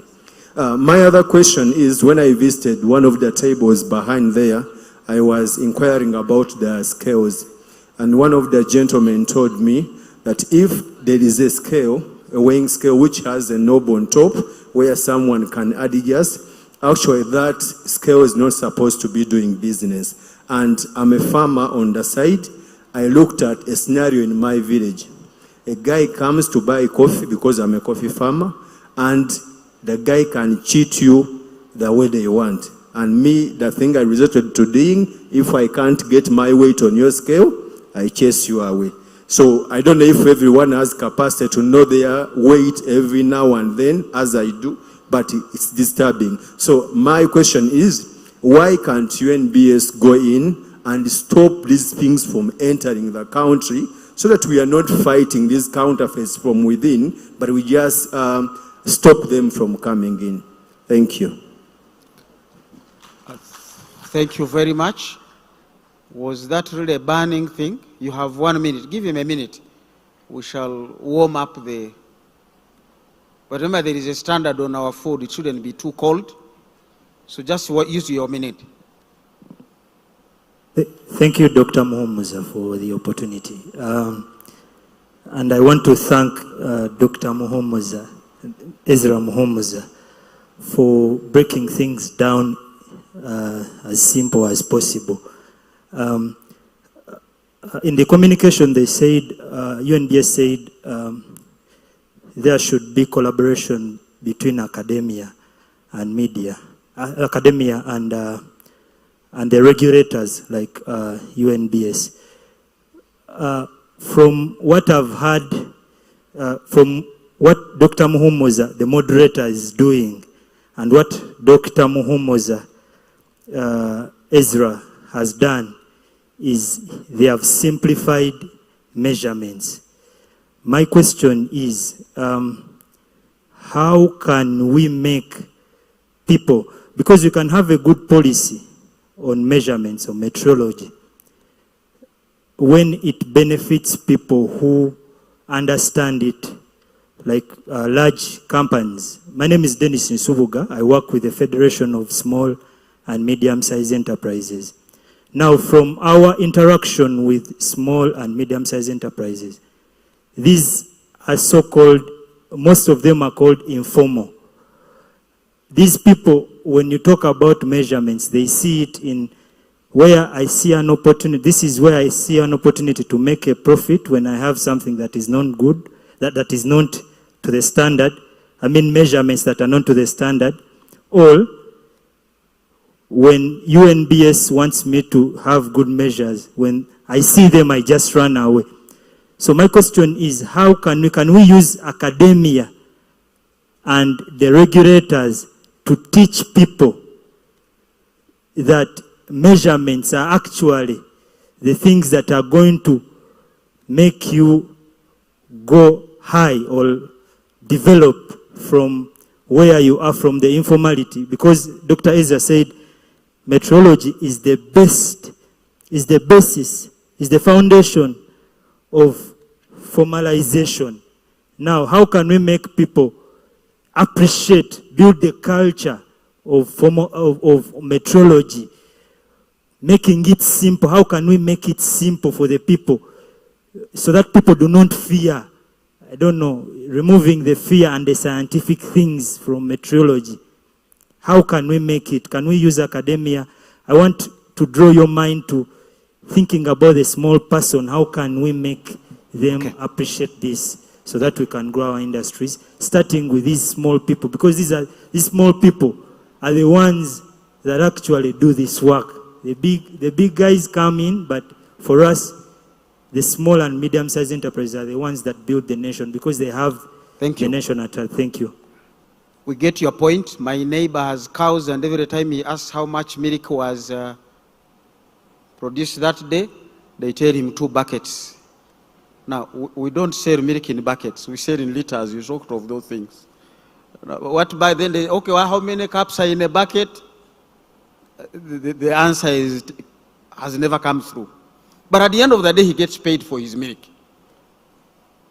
What is happening?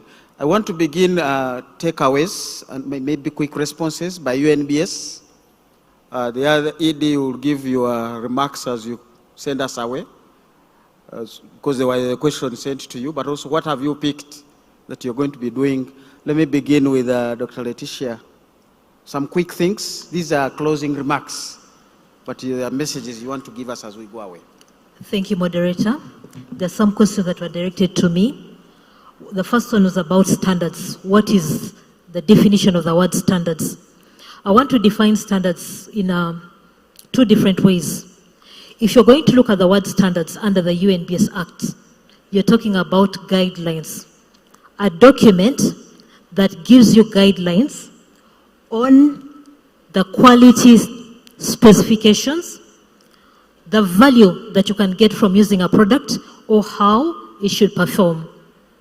But if you're going to ask me what is the definition of standards from the perspective of metrology, here, because remember, there can be rules or regulations that are enforced to ensure that the equipment out there in the market are of the right quality, they measure the right quantity, they give you value for your money, and they perform as expected of them. Furthermore, in the world of metrology, my colleague here had already explained it, standards. We have what you call primary standards. If you're measuring, for example, in terms of weight, the standard for mass would be a kilogram, that primary standard, which is kept in the National Metrology Institute. So I hope that explains the details of a standard to the person who asked. What is quality? Omutindo. We all know what quality is about. Quality refers to omutindo. Once the standard has been documented, there are specifications in there, requirements that clearly say that if, for example, I am going to buy water from the market, the water on the market should meet the minimum requirements or specifications that are stated in a standard for us to say that that is a quality product. And that is usually seen with a Q mark that is imparted on products. You asked me about measurements. My colleague had also explained it. We have known standards. So each and every time you're talking about measurements, we have a standard and we are comparing physical quantities that were spoken about, mass, length, volume with that standard to see, does it actually, how well it compares with that known standard. There was a question directed to me about non-trade type equipment that is used in the market area. The old law does not stop, it does not allow us to stop importation of non-trade type equipment. I'll give you a scenario, for example. If someone was going to measure very small quantities in the lab, they won't use the trade type equipment that you have seen at the back of this hall. They need very specific analytical skills. They are non-trade type, but they are purposed for measuring in laboratory settings. So the question is that why aren't you stopping them at the point of entry? We can't stop them at the point of entry with our current law, but they're supposed to be engraved that they are not supposed to be used in the marketplace for trade. So if anybody comes to buy your produce, coffee, maize, name it, with a scale that is a non-trade type equipment, without a UNBS seal, without a UNBS verification sticker, kindly chase them away. They're only supposed to use trade type equipment when any transaction is going to be carried out. Thank you, moderator. Yes, Deus, let's get the... Thank you, moderator. Just quickly on a number of issues. Just quick ones. Quick there is an issue that came from, I think, somebody from Coca-Cola about equipment that we cannot calibrate now. I would like to request that as we plan to build the capacity, sometimes even the capacity which is available is not yet known because we have been very poor at talking, and now we have started talking. But I would like to request you and anybody who has equipment that requires calibration to bring it to our attention. When you just go to the UNBS website, you will find something indicating that request for calibration. When you open it, put in the list of those equipment and submit it, then we can update you on where you have the scope. So we need to know what we are looking at, and we work together and get that information. Then the other one was about collaboration with universities. Actually, we have been having a big weakness that even university graduates, they get the word metrology from UNBS. Yet UNBS should be picking that word from universities. So we want to start collaborating with universities so that anybody who is passing through university, we start introducing some course units on metrology, because that is the basis of science. You know, we do things, but we don't understand them in principle. So if we collaborate with them and bring it out, by the time the students are coming out of university, they at least be aware of the area, and some can specialize in it and start helping industry in developing a measurement accuracy early enough. Currently, we are still at that weakness, but let's work together and build that sector. And somebody who talked about the metrology laws and policies. Luckily, we have the final draft of the new laws. We have now changed the original weights and measures law, which was one. We have divided them into two, one being the legal metrology law, or bill, and the other one is the scientific and industrial metrology bill. So those bills are being prepared to be submitted to Parliament through our parent ministry. So in the next few months, we should be able to have those bills discussed in Parliament, and when they are passed, I'm sure we shall use them as the basis for developing metrology in the country, which will lead to our industrial and economic development as well as our safety. That's what I can say for now. Thank you very much. Thank you very much. My namesake. Some last messages for us. Thank you, Doctor. I think my last message is, to begin with, he raises a question of how do we support the mass that is under informality to realign to formalization, taking advantage of this knowledge of metrology. I think we have to deconstruct two things.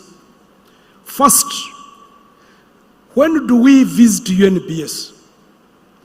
The norm has been that go do your thing, come to UNBS, we certify. I think that has got to change. When I enter a room and I am called Ezra, and you want me immediately to change and call me Fred, I want to assure you, you'll call me 4 times before I answered Fred. Because I had my mind fixed to the name called Ezra. So the challenge is that when we go out there, innovate our products, using our own chemistry, then we come to UNBS and you tell us, go back and remove this and this. First thing that reads in this person's mind, they don't know what they are talking about. They are using standards which are coming from Europe. Then immediately we create a point of departure. Once that point of departure has happened, so we go into the hiding. It is up to you to chase for us. When you fail, we exist forever. When you get us, we close business. That's what is happening in the country. So that would bring me to the second deconstruction, not for bad intention. My observation tells me that we named this institution and after a result, not after the relevancy, the functional relevancy. UNBS, a standard, in my view, what I'm observing is a result. The actual function of this institution starts with metrology. It comes to testing, certification, and inspection. All these brought together result into a standard. But now when you say standard, it takes me to misconception number 3. that UNBS is there only to protect the interests of the consumers. That is why when it comes to us, the manufacturers, UNBS, I will write to him when there is a problem. But I have not been looking at them as actually the foundation for industry. Now, the deconstruction I am now bringing around is that it is besides consumers, there is a lot of relevance for the manufacturer. One, pricing. If you ask to me, doctor, that what basis do we use to set our prices? I would say that 80% of the products that on the market, especially informal, use arbitrary pricing method. They don't use premised figures. It helps us to debulk. One of the challenges that we have, especially in accessing external market, is that our production is made in bulk. The disadvantage that we have here is that we follow web machine technology. Webbing is about large things. The roof that is on here is a big roof, you can't carry it up here. It's only when you debulk into small sheets that are measurable that you can now tell how much will go, you repay, and how many sheets of a certain size will be able to roof. So it is helping us to debulk, helping us to price, helping us to do price description. The other challenge that we have is we do not have price descriptions. I mean, product descriptions. We gamble. Yet, when you have very good metrology data basis, you can describe your product very well. We go to the product content, product content. Product content is all about the description of the ingredients in the product. But we have not been perfect on that. Lastly, we hobble with branding. Yet, you can simply rotate your brands around the data coming from metrology. Who knows Chikumi Kumi? A car called Chikumi. Yes, we all know Chikumi. This vehicle is branded as so, basing on the capacity, the engine capacity that it has. Now, meaning all those we could do. Then lastly, the gentleman spoke about how we bring in the management aspect. We all know that indeed science is good, but it becomes functional if it is augmented by good management practices. In industry, why we have been less competitive, we have not been using management practices that are based on metrology. I begin. Cost management. There is when I had a discussion with the doctor there, and we are telling that actually we have problem, we do not know how to cost our raw materials. We don't cost our businesses. And you will never succeed in costing a business if you get your metrology wrong. Auditing, we have auditors.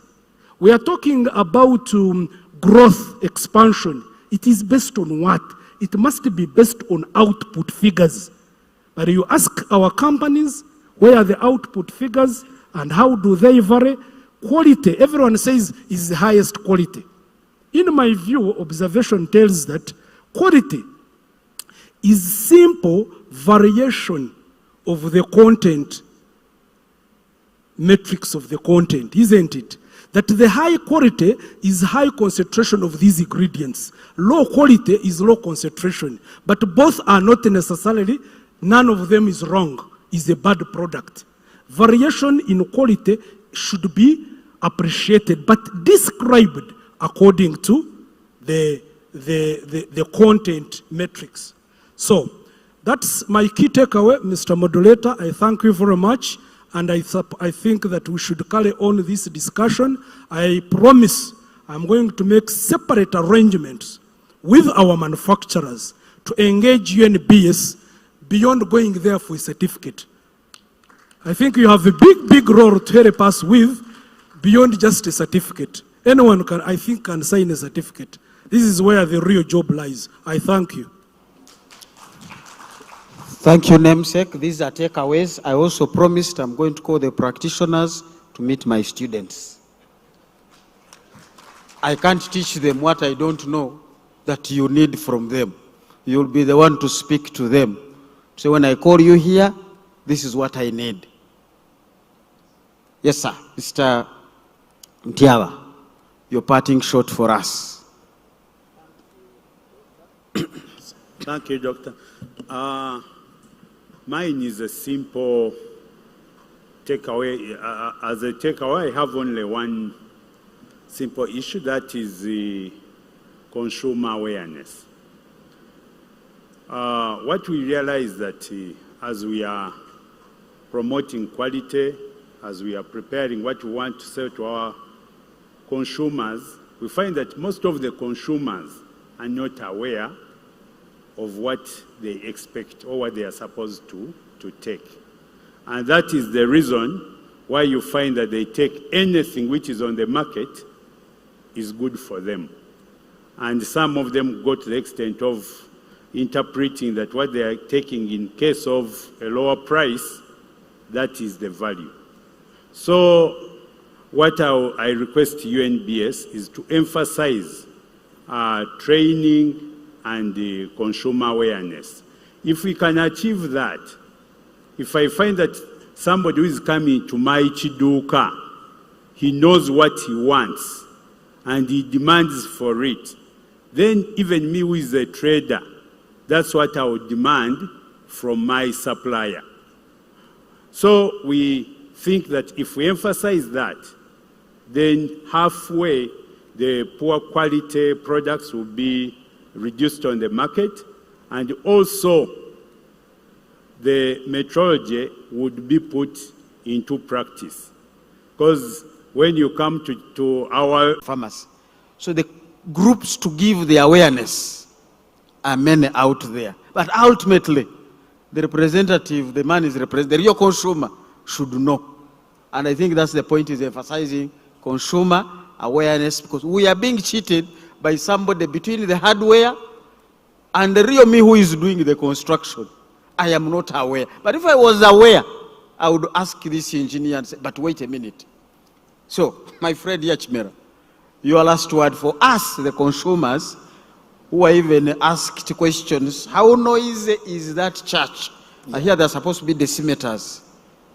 Is that a measure UNBS has on decimeters on noise, so that we can bring the church to court that it went up beyond 50? I mean, the conversations are big. We are going to continue with this. Kimera. No, thank you very much, moderator, and I would like to thank the audience. I'll tell you consumer awareness where it's very key. And I would say, one time I was very happy my daughter was stubborn. She used to pluck out pages from the books. And one day I buy a dozen and I decide to number every sheet. So 48 pages. And on one incident, 4 books were missing one sheet. Those are 4 pages. So that, you see, out of a bad, you can get a good. And that became my advocacy back to school, way back in around about, that was 1996. And I kept on using it to tell people. Now, the other one, out of curiosity, and we teamed with UNBS to measure the length of toilet paper. And several rolls were not complying with the 200 plies and so forth. The other one, which is very funny and which is very key, this was with spaghetti, counting the sticks. You know, it's laughable. But then I'll give you the success story of being a curious consumer. Before Umeme came in, we were told to pay in the bank. So at the beginning of the month, I would record my meter, and the day I'm going to pay, I put the meter reading even on my pay slip. I never had a challenge with you be coming in to knock, and I still do that with National Water. I calculate, this is the meter reading at the beginning of the month. I take a screenshot. At the end of the month, I calculate my own units. And I'm going to 20 years without having a problem with water. I didn't have problems until UEB was disbanded by being a curious consumer. Let me give you a last one, and I give you my messages. We used to do comparative testing on bread. And I used to ask, how many loaves of bread do you make? I make 1,000, I make 2,000, 5,000. But on all the times, and there are several times we invited the Weights and Measures and the UNBS to come in and brought in the Bakers Association. Their chairperson by then was Gastarule. He felt unease as the members, their bread was not meeting the weights, and made a declaration. It improved for a short time. So why am I giving you these stories to end my messages is going back to my first request. Partnerships deliver. Once we all get together, we can improve the status of the quality on our markets, the consumers to be happy. Then still with partnerships deliver. Partnering with the business community, the consumers are the market. Building their trust and confidence in your products is something key that will bring resiliency and sustainability and growth for your business. Partnering to sensitize them is one aspect which is very key. Then you can market. Most of the times when I talk to the business community to partner to sensitize consumers, we say, our business is to make profit and market. Then I say, but you can't market to an ignorant consumer. They will run out of money and they will lose trust and are of quality, but it is because we have not built the confidence of the consumers. Lastly, we need to do research and innovations. We need to do awareness constantly. We need to build the capacity of all players. And ministries, departments, and agencies and non-state actors, we need to advocate to the duty bearers to have results that will bring a quality culture. Lastly, to the UNBS, to the Omuntu wa wansi. Most of the times when we are out there, people say, UNBS ekolera bagagga. UNBS works for the big and the rich. Many years ago, I used to say, UNBS, when you see a safety pin that can't pierce, publicize it. The Muntu wa wansi will get to know, hey, UNBS tufako, UNBS cares for us. Bring out issues that touch the majority. I'm not saying that you shouldn't touch the ATMs, because that is mainly the upper side. But the majority, like the... No, that's what this conversation was about. That's what this conversation was about. That we want to build the trust, that it has been measured. So what I am paying for, what I am buying, what I am eating is what it is. Now, we are buying what I am eating is what it is. Now, we are going to have lunch, but before we have lunch, we will be sent off. The Eid will be coming here. I was given a question, but also to flag us off, I'll be giving to Kirabo. How many people should be fed by a chicken? So when I kill a chicken, how many plates do I make out of it? Is there a standard? When I was growing up, it depended on how many we were in the home. And my father had 9 children. Quite often there would be 3 visitors, put on the 2 parents. That is how we split the chicken, 14, 15 pieces, depending on the day. But Africana, do they have a standard? Chirabo, why don't you come and take over from me? Ladies and gentlemen, my panelists will be receding. When you eat your lunch, find out how many you were that ate that chicken as you serve.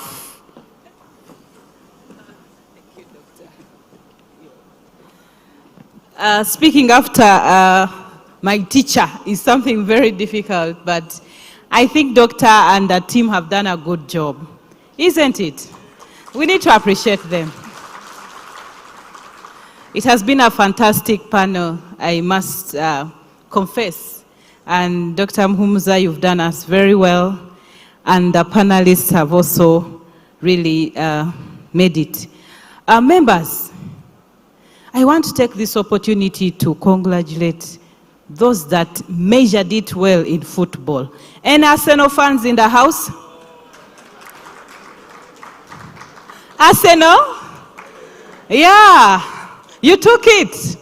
That was accurate measurements. Exactly this year. So how, it's so beautiful. You got it when we have World Metrology today. Abawagira Vipers muliwa. Vipers. Well, Tuli? Yes, we also need to support our own national teams as UNBS does national standards, continental and international. So, tuwagire Vipers, tuwagire ne Arsenal. Congratulations. I was just buying time to invite the engineer to come and wrap up our way forward that has already been well articulated by the panel. Idi.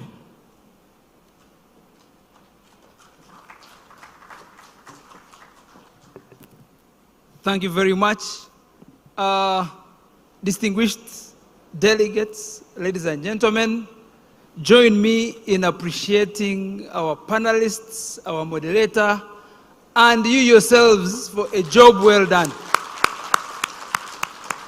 Thank you very, very much. From UNBS, we actually couldn't expect any better. But before I say that, allow me quickly recognize one of our council members, Dr. John Patrick Kawayo. Thank you for joining us. Ladies and gentlemen, there are so many questions, and I will not even attempt to be answering any.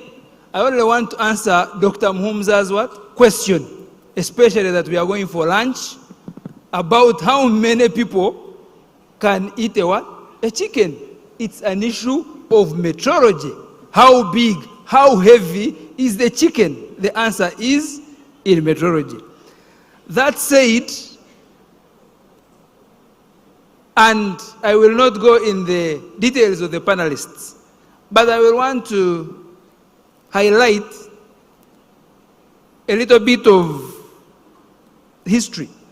And the ED Uma touched a little bit about it and how critical this matter and the mandate of UNBS is in the transformation of our economy.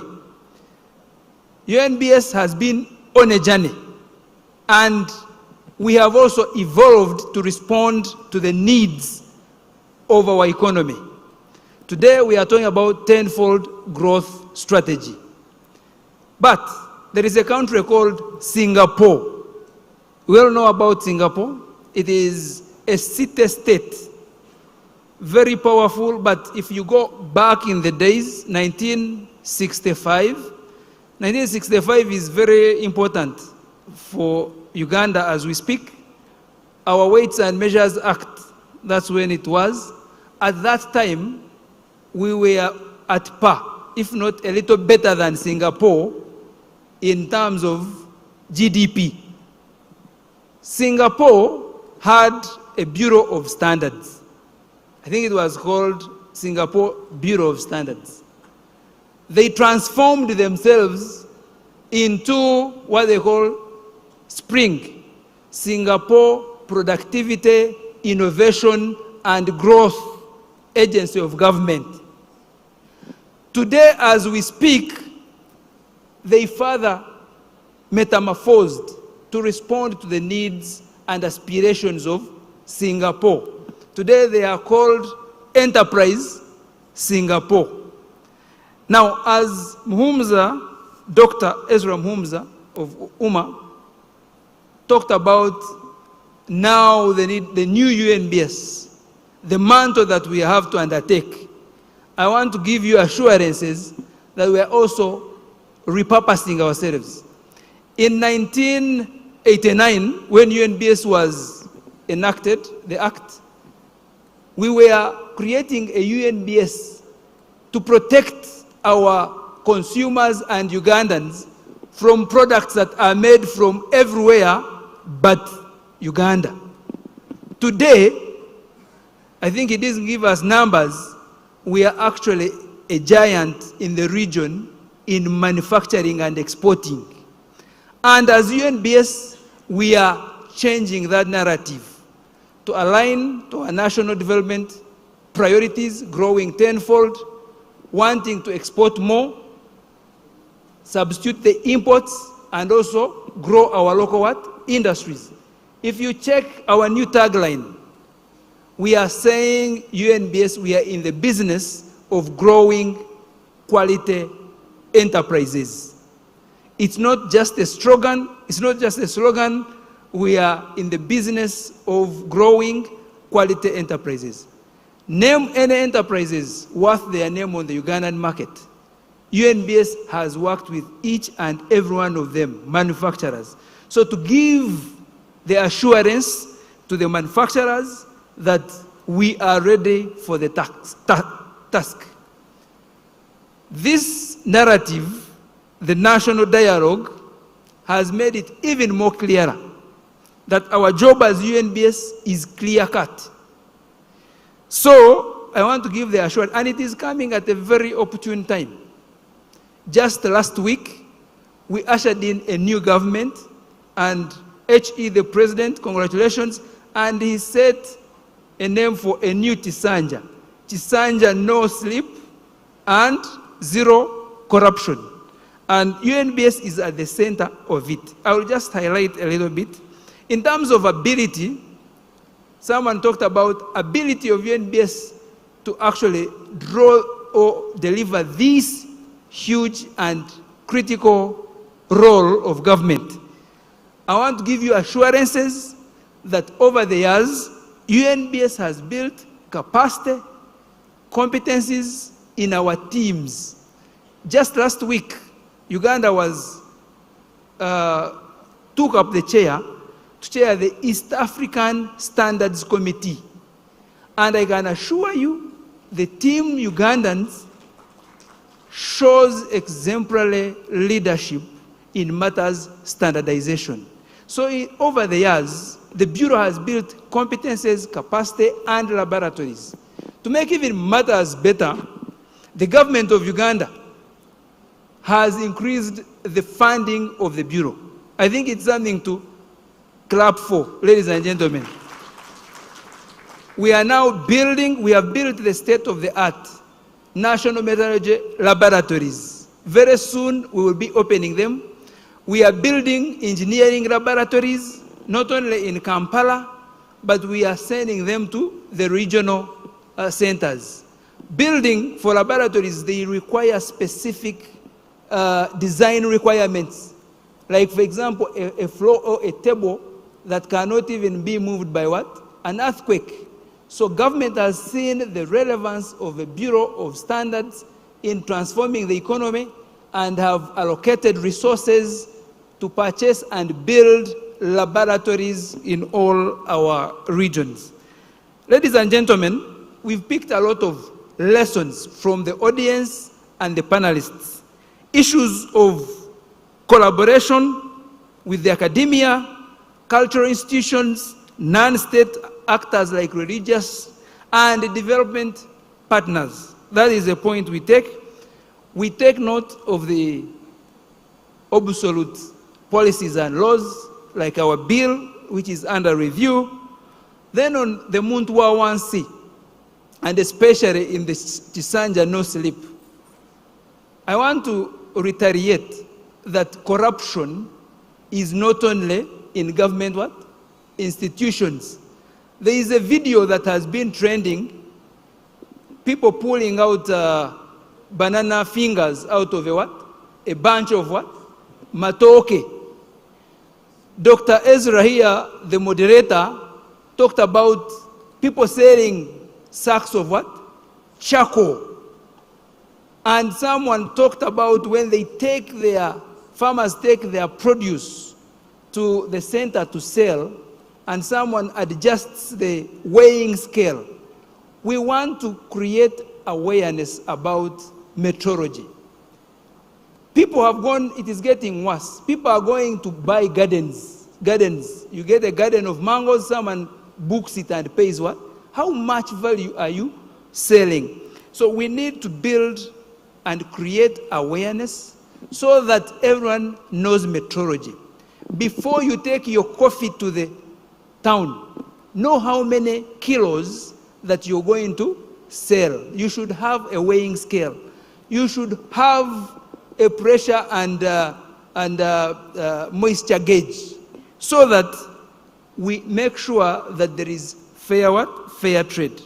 So creating awareness, abebiduka, it is very important. Even in the detail, you go to a hardware shop and it is all cement, but there is same one, same two. You don't know, they will tell you the price for same one and they are selling you same four.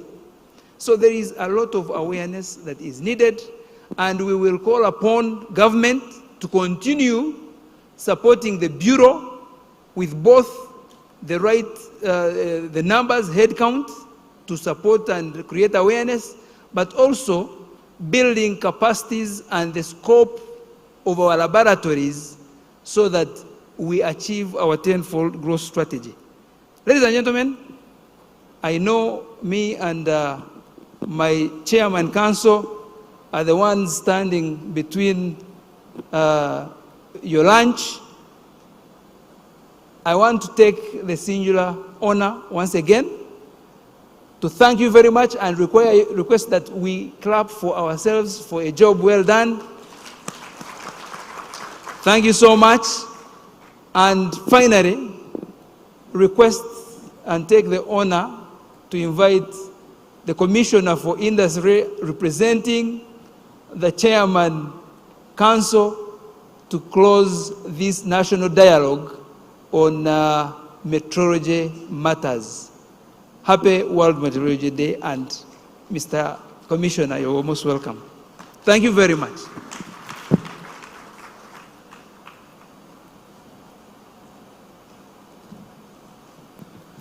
Don't worry, I will not stand in for further delay you to go for lunch. I just want to, first of all, thank God, who has enabled all of us to go all of this successfully. I want to thank all participants. I want to thank all the presenters. I want to thank our moderator for the job well done. And as I conclude, I want the media to be attentive. I had someone whom I were speaking during break time claiming to be an elder. I also want to state I'm a promising elder. And in line with the theme we have had today, take it from the promising or from the upcoming elder. Policy without metrology, they have told us, is as good as nothing. And me, that one, I will call it politics. Policy with metrology, I will call it good governance. I can see the professor is looking at me, but these are the words from the upcoming elder. I want to speak also to my friend Ezra. Yes, it's good you have appreciated the work that is being done by our amazing people of the Uganda National Bureau of Standards. I will tell you, in industry, without implementing standards, without having correct measurements, that is failure. And with those few words, the Chisanja that we have been given, that is coming, or that we are stepping into, Ida, I want to thank you for raising out the aspect of how metrology can help this country to stamp out corruption. This is very serious, to the extent that we are a country where we want to be operating and without knowing what we are dealing with, and everyone doing the way he wants. Measurements will help us to have transparency. Measurements will enable us to have good quality. Measurements will enable us to be competitive. And as government, from the side of the ministry, the aspects of policy, I will assure you will fast track.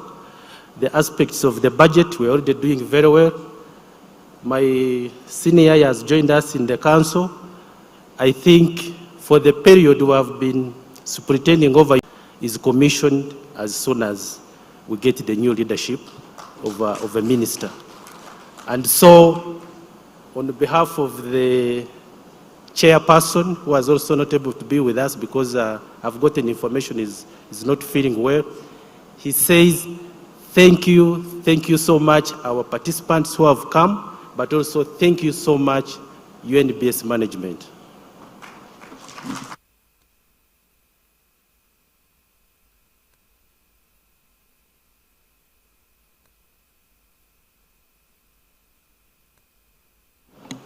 Thank you so much, the Chairperson, National Standards Council, for those remarks. And he has officially closed the meeting. I just want to pass on a few announcements that should guide us on the next step after this meeting. We have measured the lunch. Dr. Mhumuza, the chicken, everything has been measured accurately, precisely. And to actually demonstrate that, we've also measured the number of participants in this meeting. And I want to guide as follows. If you pick out a meal coupon, I think every one of us has a meal coupon. Yes, if you're having our lunch in 3 places, there's a team that has a coupon written on garden tent. There is a team that has coupons written on Katonga Hall. And there is a team that has coupons written on Ngeye Restaurant. So I request that when we are stepping out for lunch, we all go to where our coupons are directing us.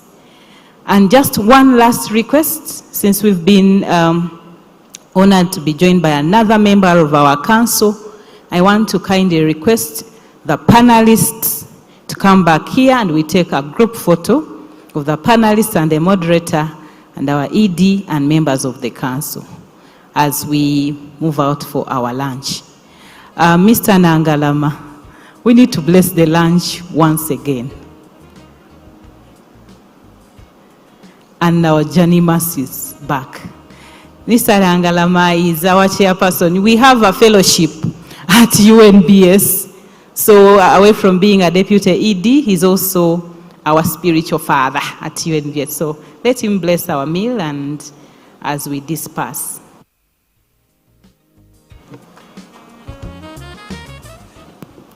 Thank you. Let us pray. Father in heaven, we want to thank you for this moment and the deliberations that we have had. We bless your name, and at this moment we want to commit the food that we are going to eat. Lord, bless it. Bless the journey masses that we are going to have, and may you be with us as we implement whatever has been discussed. In your holy name we pray. Amen. So members, enjoy your lunch, and let me request the panelists to get back here. Media team, let's have this group photo for our panelist and moderator and the UNBS ED and members of the National Standards Council.